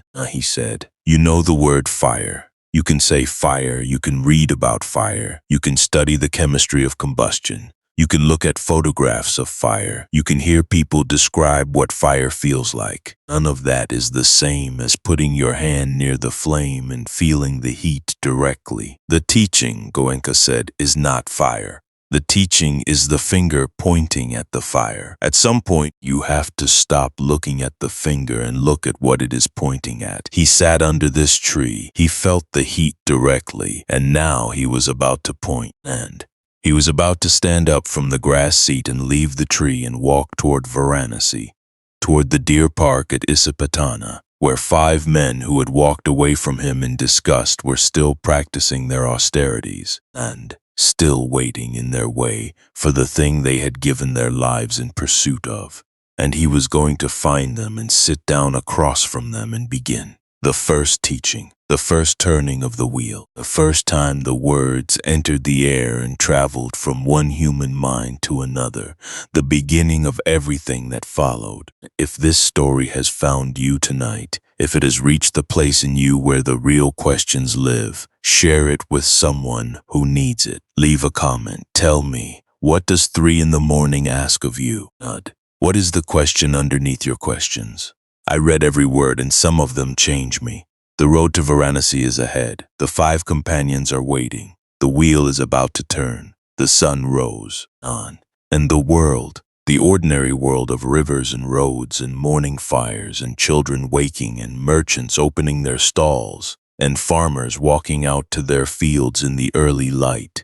The world did not know what had happened, and the birds did not know. The river did not know. The 5 ascetics in the deer park at Isipatana, still practicing their austerities, still holding their breath against the question, they did not know. The king in his palace, aging at his window, watching the morning arrive, the way old men watch mornings arrive when they have been watching mornings for a long time and know, without quite admitting it, that each one is one fewer remaining. He did not know. Yashodhara did not know. She was awake now, had been awake since that subtle shift in the air, that barely perceptible change in the quality of the morning that had pulled her up from sleep without alarm, the way certain mornings pull you up, not demanding, not urgent, simply present in a way that sleep cannot compete with.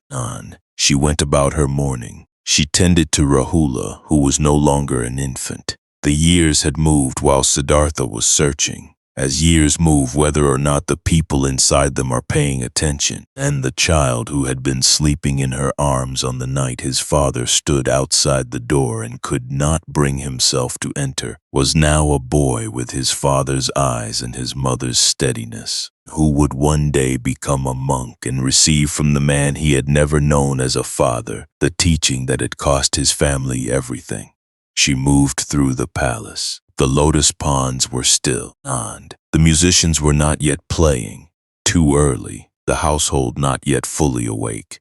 The rooms that had once been filled with the deliberate beauty his father had assembled against the prophecy were quieter now, less maintained, the way places go quiet when the purpose that animated them has been resolved one way or another.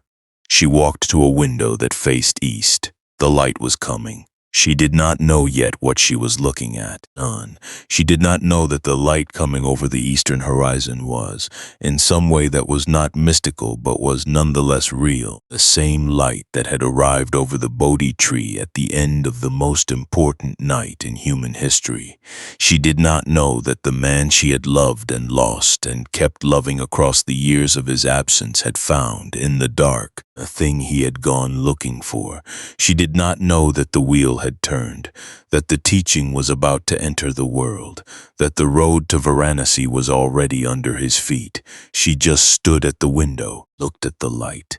The master loop resolves here, not with a dramatic revelation, not with a messenger arriving to announce the news. With a woman at a window in the early morning, looking east, not feeling something she cannot name, a quality of the air, a quality of the light, and not yet knowing what it means. The cost of the awakening lived here, in this room, in this woman, in this morning. The tradition does not ignore this. And the texts that preserve Yashodhara's story, in the extended Jataka commentary and the Therigatha, and the later traditions that gave voice to the women of the early Sangha, are clear that she was not a passive figure, not a victim of the story, not simply the wife left behind while the important events happened elsewhere. She practiced. While he was sitting under teachers and living in forests and approaching starvation on the bank of a river, she was in the palace practicing. The texts say she adopted the same austerities he adopted, eating once a day, sleeping on a simple mat, giving up the luxuries that the palace made available, not because anyone asked her to, but because something in her understood, across whatever distance separated them, what he was doing and why. Because something in her was doing the same thing in a different place. And she was not the last to know because she was unaware. She was the last to know because the knowledge had not yet crossed the distance between the tree and the palace, between the river and the city, between the man sitting in the grass and the woman standing at the window. But she was ready for it. She had been ready for years. He did not walk away victorious. He did not walk away certain that anyone would listen, not walk away having solved the world's suffering for everyone who would ever suffer. He walked away knowing, at last, completely irrevocably, that the path was real, and that was enough. He faced east, the same direction he had been facing when he sat down, when the grass was arranged beneath him, when the morning of the day before had been ordinary in the way that mornings are ordinary before they become the mornings that follow the most important nights of your life. He walked. No. The road to Varanasi from Bodh Gaya is approximately 250 kilometers. On foot, in the 5th century before the Common Era, that is a journey of perhaps 10 days. 10 days of road, of morning light and afternoon heat, and the sounds of the Gangetic plain, of forests and rivers, and the ordinary human world going about its ordinary business, unaware, completely unaware, that the person walking through it was carrying in the clarity of an awakened mind the most important thing that had ever been found. He walked the way he had always walked, simply unhurried, with the quality of presence that had made Bimbisara stop on his palace terrace years ago and send someone to find out who that monk was. The quality that Sujata had mistaken for a deity, the quality that Channa had seen in the torchlight on 4 nights and carried in him like a weight for the rest of his life. Channa. We said we would come back to him. And after the night he wept on the riverbank, after he turned around and led the horse back to the palace, carrying the jewels and the cut hair and the image of his prince's back, disappearing into the dark. Channa lived out a long and difficult life. He returned to the palace and delivered his message to the king. The prince is well. He is not left out of grief or anger. He will return. And Shuddhodana received the message the way a man receives the thing he most feared confirmed, with the stillness of someone who has finally stopped waiting for the other possibility. Channa remained in service, and he was there when the first news came back that the wanderer from the Shakya lands had sat under a tree and found something that people were calling extraordinary. He was there through the years of the growing Sangha, a growing reputation, the growing number of people making the journey to hear the teaching that had been born in the dark. And eventually, long after the palace and the chariot and the 4 nights and the weeping on the riverbank, he became a monk. He ordained. He entered the Sangha. He took the robes and the bowl and the path that the man he had driven through the city gates had walked first. And the texts say he was difficult in his early years as a monk. Proud, given to invoking his special relationship with the Buddha, not easily taught by others. The weight he had been carrying all those years had not become lightness simply by changing his clothes. But here is the detail that closes the loop completely. The texts say that the Buddha, near the end of his life, in the final teaching the Mahaparinibbana Sutta records before his death, left specific instructions about Channa. He said, "When I am gone, apply the Brahmadanda to Channa." Brahmadanda means the highest penalty, and in the Vinaya, the code of monastic discipline, the Brahmadanda is not expulsion or punishment in any conventional sense. It is the community simply ceasing to engage with the monk in question, not speaking to him, not teaching him, not fighting with him or correcting him or reacting to him in any way, simply withdrawing the engagement that the defended ego feeds on. The community applied it, and Channa, who had been carrying the image of that night for his entire life, who had watched the prince's back disappear into the dark from the bank of a river and had never quite recovered from the weight of that image, Channa, Alone with the silence the community's withdrawal created, finally had nowhere to turn but inward. He sat down, he looked, and the texts say he attained arahantship, full liberation, the end of the craving, the end of the wheel. The charioteer who had driven the prince toward the 4 nights of seeing, who had wept at the river, who had turned around and gone back, who had carried the weight for the rest of his life and finally set it down. The charioteer came all the way through. The loop is closed. The Bodhi Tree is not in India. And this is the teaching that Thich Nhat Hanh, the Vietnamese Zen master who lived through the devastation of the Vietnam War and came out the other side still teaching the path of nonviolence, who spent decades in exile continuing to transmit what had been found under that tree. This is the teaching he has given again and again, in different forms, in different rooms, to different people across decades of practice. The Bodhi Tree is not in India. It is not a historical site to be visited or a sacred object to be venerated from a distance. It is not something that happened once, 2,600 years ago, to one person in one place, that you can only relate to as a story about someone else. The Bodhi Tree is in each person who sits down, even for one breath, even in a room that is not a forest, even without the preparation of years of practice and the teaching of great teachers, who sits down and chooses for this one moment not to run, not to reach for the phone, not to fill the silence with noise, not to manage the discomfort by moving away from it, just sits, turns toward the question, stays. The quality of that staying, however brief, however imperfect, none. However far from the 4th jhana and the 3 watches and the earth's testimony, is the same quality that was under the tree on the most important night in the history of human consciousness. The same quality in germ, the same direction, the same door approached from wherever you are standing. He walked on. The road to Varanasi stretched ahead of him. The morning light moved across the plain. The river sounds faded as he moved away from the bank, replaced by the sounds of the road, the ordinary sounds of the world that did not yet know what was coming. The deer park at Isipatana, 5 men in ochre robes, sitting in the shade, still practicing, still asking, still carrying the question with the full force of lives given entirely to its pursuit. He would arrive. They would see him coming from a distance. The texts are specific about this. They would see him and feel, each one, something they had not expected, a pull.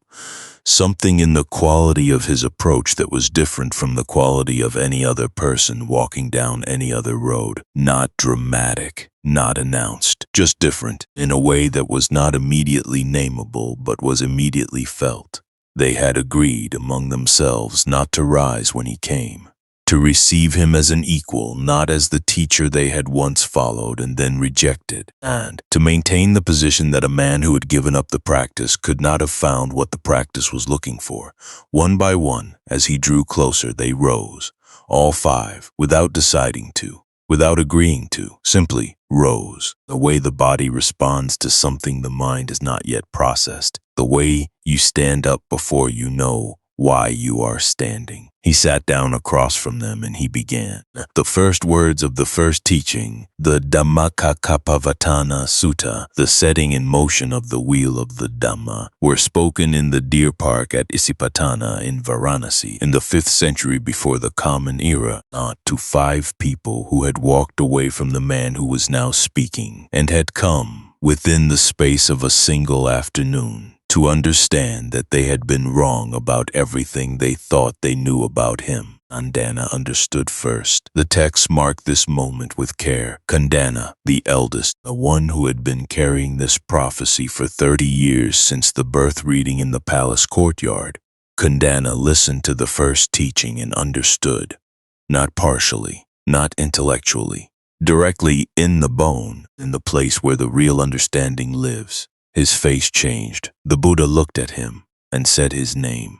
Anyasi Kondanyo. Kondana has understood that is the Pali, the exclamation of recognition, the acknowledgement of the moment, the naming of the first person in history to hear the teaching from the teacher himself and receive it in the full sense. not as information but as direct perception, the dust clearing from the eyes, the lotus breaking the surface of the water. Kundana has understood. The wheel was turning. The Vajrasana, the diamond seat, the exact patch of ground where the hand had touched the earth and the earth had borne witness, was behind him now, already becoming a place of pilgrimage, already beginning its long journey through time, toward the moment when Xuanzang would weep at it, and Faxian would describe it, and Ashoka would bow before it, and you tonight would hear the story of what happened there. The teaching was in the air, the Sangha was beginning, the three jewels, the Buddha, the Dhamma, the Sangha, were complete, and somewhere on the road between the deer park and everything that came after, a man who had been a prince and a husband and a wanderer and a student and an ascetic and for one night under one tree the most alone person in the world was walking. Not alone now. Not alone ever again in that sense. The road was long, 45 more years of it, of teaching and traveling and sitting with the dying and the confused and the grieving and the searching, of the Sangha growing and the teaching spreading and the world being changed, one conversation at a time, by the thing that had been found in the dark. But the first step of it was exactly like the last step he had taken before the tree, one foot in front of the other. Present, awake, going. Now we come to the end, or rather, to the beginning, because that is what every ending is in this teaching. Not a door closing, a door opening onto something that was always there, waiting, patient as the earth beneath the Bodhi Tree, patient as the river that ran through everything that happened and kept running after, indifferent to history in the most generous possible sense, not dismissing it, simply continuing, the way life continues, the way breath continues, the way the quality of awareness that was present before this story began is still present now at the end of it. You have been here a long time tonight, and you have walked from a palace in the foothills below the Himalayas to a riverbank in Bihar. You have sat with 2 teachers and 5 companions and a bowl of rice milk and a handful of grass. You have been present for 3 watches of the longest night and the dawn that followed. You have heard the earth bear witness and watched the armies dissolve and followed the chain of causation all the way back to its root and all the way forward to its ending. You are tired, perhaps, the good tired, not the tired that is not depletion but completion. The feeling of having been genuinely present for something that asked everything of your attention and received it. Let the body settle now. Let the breath slow. Let whatever you have been holding, the concerns of the day, the questions of the week, the accumulated small weights that the ordinary life deposits on the chest without asking permission, let it soften. Not gone, not solved, just softened. Set at a slight distance, the way things look when you step back from them and find that the stepping back does not eliminate them but changes your relationship to them in a way that matters. 3 things from this night, 3 things to carry into whatever comes next. The first, suffering is not a mistake. This is perhaps the most counterintuitive thing the Buddha found. The thing that is most difficult to hear when you are in the middle of the suffering, and most obviously true when you are on the other side of it. The suffering is not a malfunction. It is not a sign that something has gone wrong with you or with the universe or with the arrangement of your particular life. It is a signal, a precise, reliable, repeatable signal that points, always without exception, in every form it takes, from the subtle hum of dukkha to the roaring grief of catastrophic loss, toward the place where the seeing is not yet complete. And he did not escape the suffering. He walked into it, all the way in, past the point where most people turn back, past the point where the ordinary strategies for managing it, distraction, suppression, rearrangement of circumstances, could reach him. He walked in so completely that he walked through it, and on the other side was not the absence of experience, but the fullness of experience without the suffering that the grasping adds. The suffering is a doorway. You do not have to thank it. You do not have to perform acceptance of it. But you can, if you are willing. Stop fighting the fact of it long enough to ask what it is pointing at. It is always pointing at the same thing, the place where the craving lives, a place where the holding on is happening, the place where the grip is tightest around the thing that the grip itself is destroying. That place is not your enemy. It is the place where the practice lives.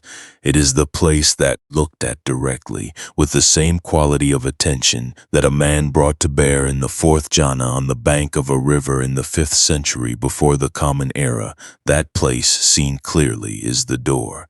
The second, you already have what is needed. Not someday. Not after more preparation, more practice, more years of accumulation, more credentials, more certainty that you are ready. Not when the conditions are better or the mind is quieter or the life is arranged more favorably now. The capacity to wake up is not something that has to be earned from the outside and installed. And it is not a quality that some people have and others do not, distributed unequally at birth or accrued through decades of dedicated practice available only to monastics with the luxury of uninterrupted time. It is the nature of the mind itself, every mind, including yours, and including the one that is tired right now, and perhaps a little skeptical and wondering whether a story that started under a tree in ancient India has anything to do with the specific texture of your specific life. No, it has everything to do with it.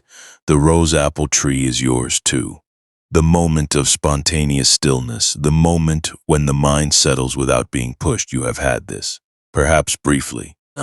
Perhaps so briefly you barely registered it before the ordinary momentum of the day reasserted itself. But you have had it. Everyone has had it. It is not a spiritual achievement. It is what the mind does when you stop asking it to be elsewhere. You already have what is needed. The third, and the strongest, and the one I want to leave in the deepest place. He sat down for you. Hold this for a moment, not as a piece of Buddhist theology, as a fact about a human being who lived and breathed and struggled and searched and found. And when Siddhartha sat down under that tree, when he arranged the grass and faced east and made the decision that he would not rise until he had found the end of suffering or his body gave out trying, he had no guarantee that anyone would ever hear what he found.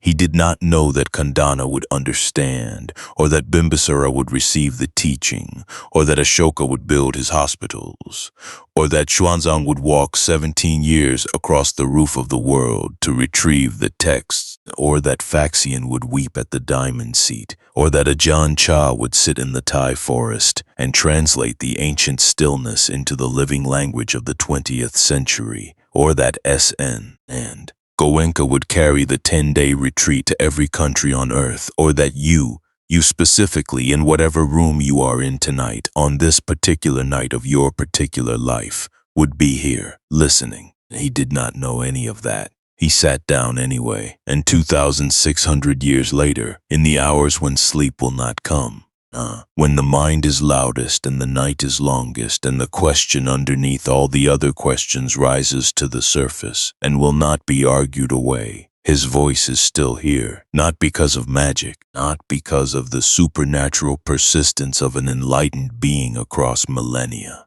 because the thing he found is the same thing that is here right now, in this room, in this breath, in the quality of awareness that has been present through every word of this story, and will be present after the last word, and was present before the first. It has never been far. It has never been anywhere else. Upekkha. And the final Pali word of this story, equanimity, the quality that held him steady on the road to Varanasi, that holds the lotus pond without preference for the flowers already blooming or impatience with the ones still in the mud, that holds the whole sweep of this night, the armies and the daughters and the earth's testimony and the dawn and Yashodhara at the window and Channa finally sitting down, holds all of it without adding to it or taking from it. Equanimity is not indifference. This is the most common misunderstanding of the word, the thing that makes people think the path leads to a kind of spiritual flatness, a smoothing out of the highs and lows into a beige middle ground where nothing quite matters. That is not this. Upekkha is the quality of the open sky. The sky does not fight the clouds. It does not chase them or cling to the blue behind them. It simply holds all of it, the storms and the clear days and the sunrises and the nights thick with stars and the nights that are simply dark. It holds all of it with the same vast, unhurried, undiminished capacity. That is what was found under the tree, not the absence of experience, not the sky-like quality that can hold all experience. Joy and grief and love and loss and the hum of dukkha and the clear still moments when the hum stops, without being diminished by any of it. That quality is yours. It has always been yours. It is what you are, underneath everything you have been told you are, and everything you have concluded you are, and everything the years have layered over the original simplicity of awareness itself now.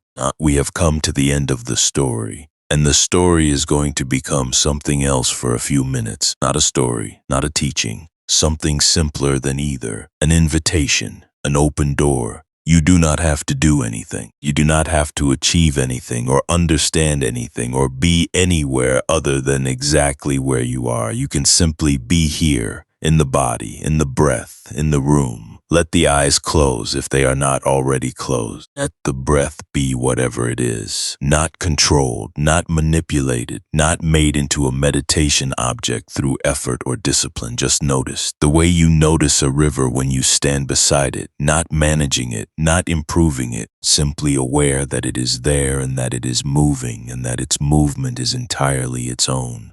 Feel the body where it meets the surface beneath you, the weight of it, the particular pressure of contact between yourself and whatever you are lying or sitting on.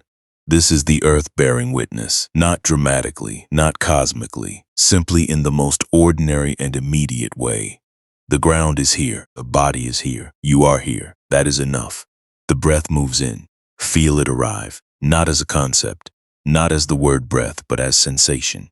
The slight expansion of the chest or the belly, a faint coolness at the nostrils as the air enters, the pause at the top of the breath, the barely perceptible stillness between the in and the out. The breath moves out, the release, the gentle deflation, the body returning to its resting state, the warmth at the nostrils as the breath leaves, the pause at the bottom, longer than the pause at the top, usually, a pause that is the closest thing to silence that the breathing body offers, and then the breath arrives again, without you asking it to, without effort or intention. It simply comes, the way dawn comes, the way the morning star appears on the eastern horizon in the last hour of the night, not because you commanded it, but because the conditions are present, and this is what life does when the conditions are present. It breathes. You are being breathed. Let that be enough for this moment. Let the story settle in the body the way warm water settles, touching everything, taking the shape of everything, and warming what it touches without demanding that what it touches become anything other than what it is. Somewhere a river is running, not a metaphor, an actual river somewhere in the world, moving the way rivers move in the hours before dawn when everything is still. The Niranjana, perhaps, still running past the place where a man once sat with his hand touching the earth and felt the ground bear witness. The Ganges, carrying its cargo of ashes and prayers and the accumulated weight of 10,000 years of human longing toward the sea. The river near wherever you are, if there is one, or the water in the pipes of the building you are in, or the water that is 60% of the body you are inhabiting, moving through its own channels, doing its own quiet work. Water moves, you are here. The breath moves, you are here. The mind may have thoughts. Let them be weather, arriving and departing across the open sky of awareness, noticed but not followed, observed but not inhabited. The thought is not the problem. The chasing of the thought is the problem. And you do not have to chase. You have been chasing for a long time. Tonight you can stop, just for this breath, just for this one, and this one, and this one. Under the Bodhi Tree, in the deepest part of the night, and stopped chasing. He did not stop because he had given up. He stopped because he had finally, after everything, understood that the thing he was chasing was not ahead of him. It was not on the other side of the next achievement or the next practice or the next teacher or the next understanding. It was here. It had always been here. In the breath, in the body. In the bare fact of awareness itself, the knowing quality that is present before thought and during thought and after thought. That was present in the child under the rose apple tree and the prince in the palace and the ascetic in the forest and the man in the fourth jhana. The knowing quality that has been present through every moment of this long night story. That quality is not far from you. It is not on the other side of years of practice or the achievement of some elevated state. It is what is reading these words. It is what hears the breath. It is what knows right now that you are here. The Bodhi Tree is not in India. It is here. It has always been here. He let go. And in the letting go, he found something that could never be taken away. Not by age, not by sickness, not by death, not by the turning of the wheel, not by anything the world or the mind could arrange or rearrange or threaten or promise. He found what was always there when the searching stopped. You can find it too, not because you are extraordinary, because you are human, because you have the same nature that he had, the same capacity for confusion and the same capacity for clarity, the same tendency to reach and cling, and the same potential to see through the reaching and the clinging to what is underneath, the same door, the same ground, the same dawn. It is not far. It has never been far. Let the body rest now. Let the breath continue its quiet work. Let the mind, if it wanders, wander, and come back the way it always comes back to this breath, this moment, this body, this ground. The river is still running. The tree is still here, and somewhere in the quality of awareness that is present right now in you, in the simple, unearned, and completely available fact of knowing that you are here. The night that changed the world is still happening. It is always still happening. For those with only a little dust in their eyes, sleep well.